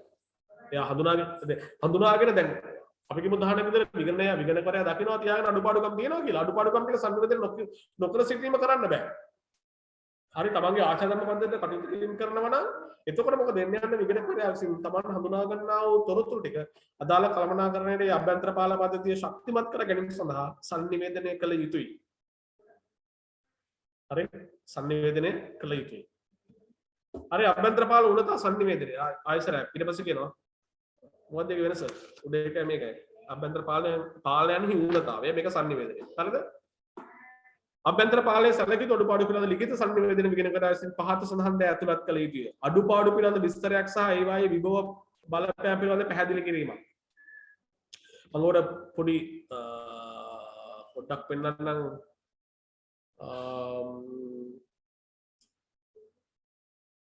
පොඩි නබාන මම ડોකියුමන්ට් එකක් තියෙනවද බලන්න. ඔයාලට පෙන්වන්න පුළුවන් එකක් ඒ වගේ එකක් මොකද්ද මේ කියන්නේ කියන එක තේරුම් ගන්න.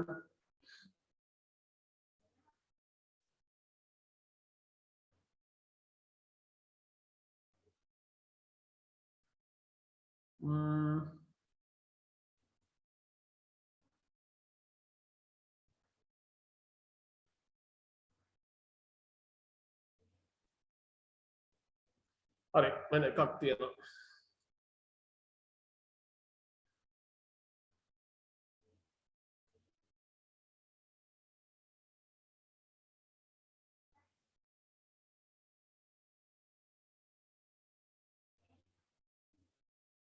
පොඩ්ඩක් ඉන්න.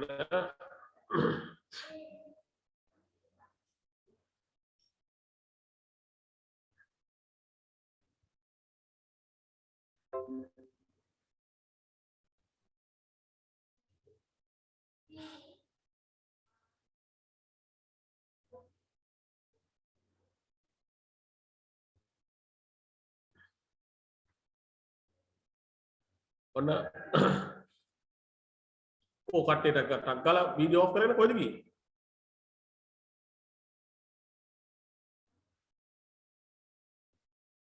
මේ ડોකියුමන්ට් එක බලන්න. හරි management letter 31st March 2020. හරිද? දැන් මේ මොකද්ද මේ කියන්නේ කියන එක. හරි මේ තොරතුරු සංනිවේදනය කරපු එකක් මේ කියන්නේ නැහැ. හරි. මම පොඩ්ඩක් මේ උදාහරණයක් පෙන්නන්න වගේ. ගිය මාර්ච් වලට 2020 වල මාර්ච් වලට දීප ML එකක් තියෙනවා. හරි. මේ ඉදිරිපත් කරපු තොරතුරු ටික මොනවද? මම පෙන්නන්න මොනවද කියන කියලා ඉන්ට්‍රොඩක්ෂන් එකක් දීලා තියෙනවා. Role our role in your organization අන්න වගකීම් ටික කියනවා. එක්සිකියුටිව් සමරි එකක් දීලා තියෙනවා. ඊට පස්සේ එයාලා හඳුනා ගන්න gaps ටික දෙනවා. දෙතින් එකයි මේ trade and pay other payables IT controls ගැන මම විස්තරයක් තියෙනවා. මේ තියෙන report එකේ තියෙන එකයි. හරි.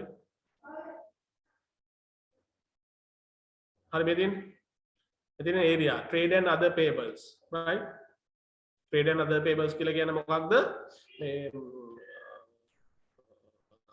ගෙවීම් හරි ජංග වගකීම් පැත්තේ ගෙවීම් පැත්තේ ගත්තා පස්සේ payments පැත්ත ගත්තා පස්සේ හරිද? ඒකේ තියෙන discrepancies මොනවද වෙන්නේ? Discrepancies in vendor balances, balance confirmation and vendor ledger accounts. හරි ඊට information ඊළඟ point එක තමයි information technology ගත්තා පස්සේ ඒකේ තියෙන gaps එක මේ තියෙන inadequate controls over change management and access management in Oracle EBS Oracle Fusion systems. හරි මොනවාරි පද්ධතියක පවතින දුර්වලතා කියනවා. ඊළඟට කියනවා inadequate controls over the change management in the Navis info system. හරි එයාලගේ තියෙන පද්ධතියක තියෙන තොරතුරු ටික කියනවා. ඊට පස්සේ කියනවා inadequate information captured in the change management documentation Navis info system. Again, insufficient distance between the primary data set and the DR site for the Navis info system. හරි ඊට පස්සේ කියන inadequacies in the incident log. හරි absence of a business continuity planning. අපි කතා කරන්නේ business continuity planning එක ගැන කතා කරානේ. හරිද? මතකද කිව්වා අපි කතා කරා ව්‍යාපාර පැත්තේ business continuity plan එකක් තියෙනවා. අපි අර ව්‍යාපාර ආපදා සැලසුමක් තියෙන්න ඕන කියන කාරණේ. මතකද? ඒක තමයි business continuity plan. හරි ඊට පස්සේ කියනවා outdated disaster recovery plan. හරි? මේ අන්න තොරතුරු මේ ඉදිරිපත් කරලා තියෙන observation එක. ඉතින් observation මේ observation ඊට පස්සේ management comment එකක් ගන්නවා ඒගොල්ලෝ. හරි comment එකක් අරගෙන ඒක මේ තොරතුරු ඉදිරිපත් කිරීම කරනවා මේ IT controls මෙන්න ඉදිරිපත් කරන විදිය. management comment එකක් ගන්නවා. එයාගේ observation එක දෙනවා මේ දින observation. හරි observation. හරි ඊට පස්සේ management comment එකක් ගන්නවා. ඒ observation එකේ management comment එකක් ගන්නවා.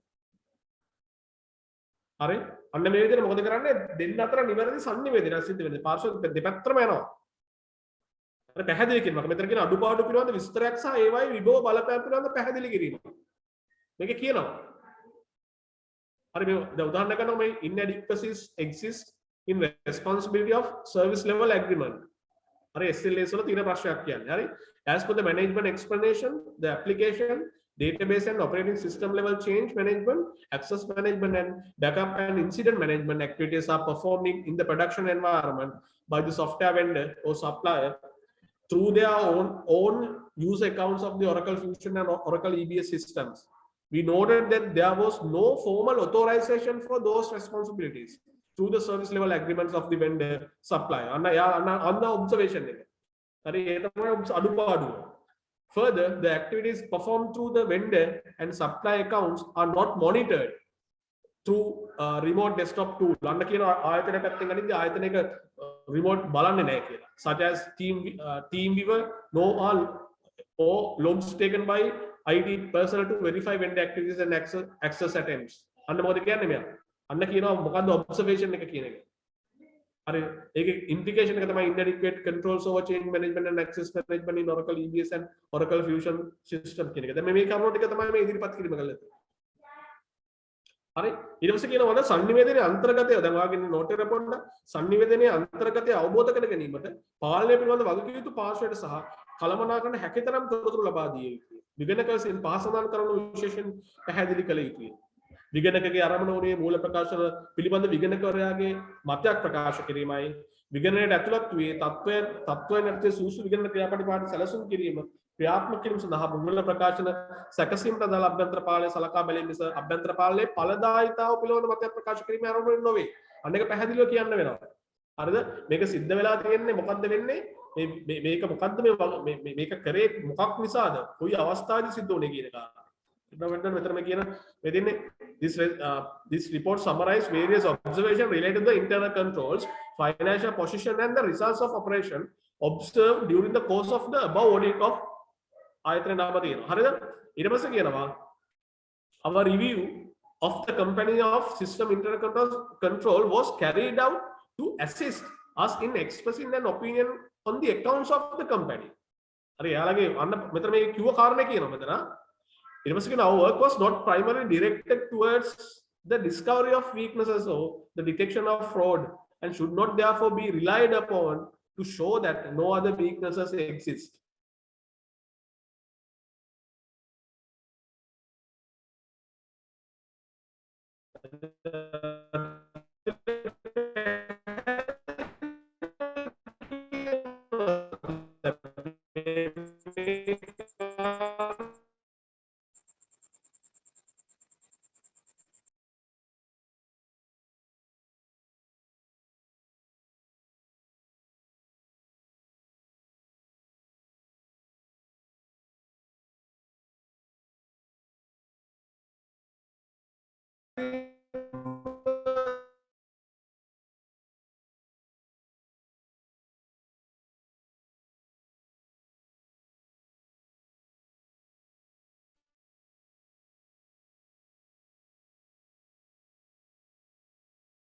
ඊට පස්සේ ශ්‍රාවක නැති අඩුපාඩුවට පමණක් සීමා වී ඇත අතර මේ කියන පැහැදිලිවම කියන්නේ මේ කියන එක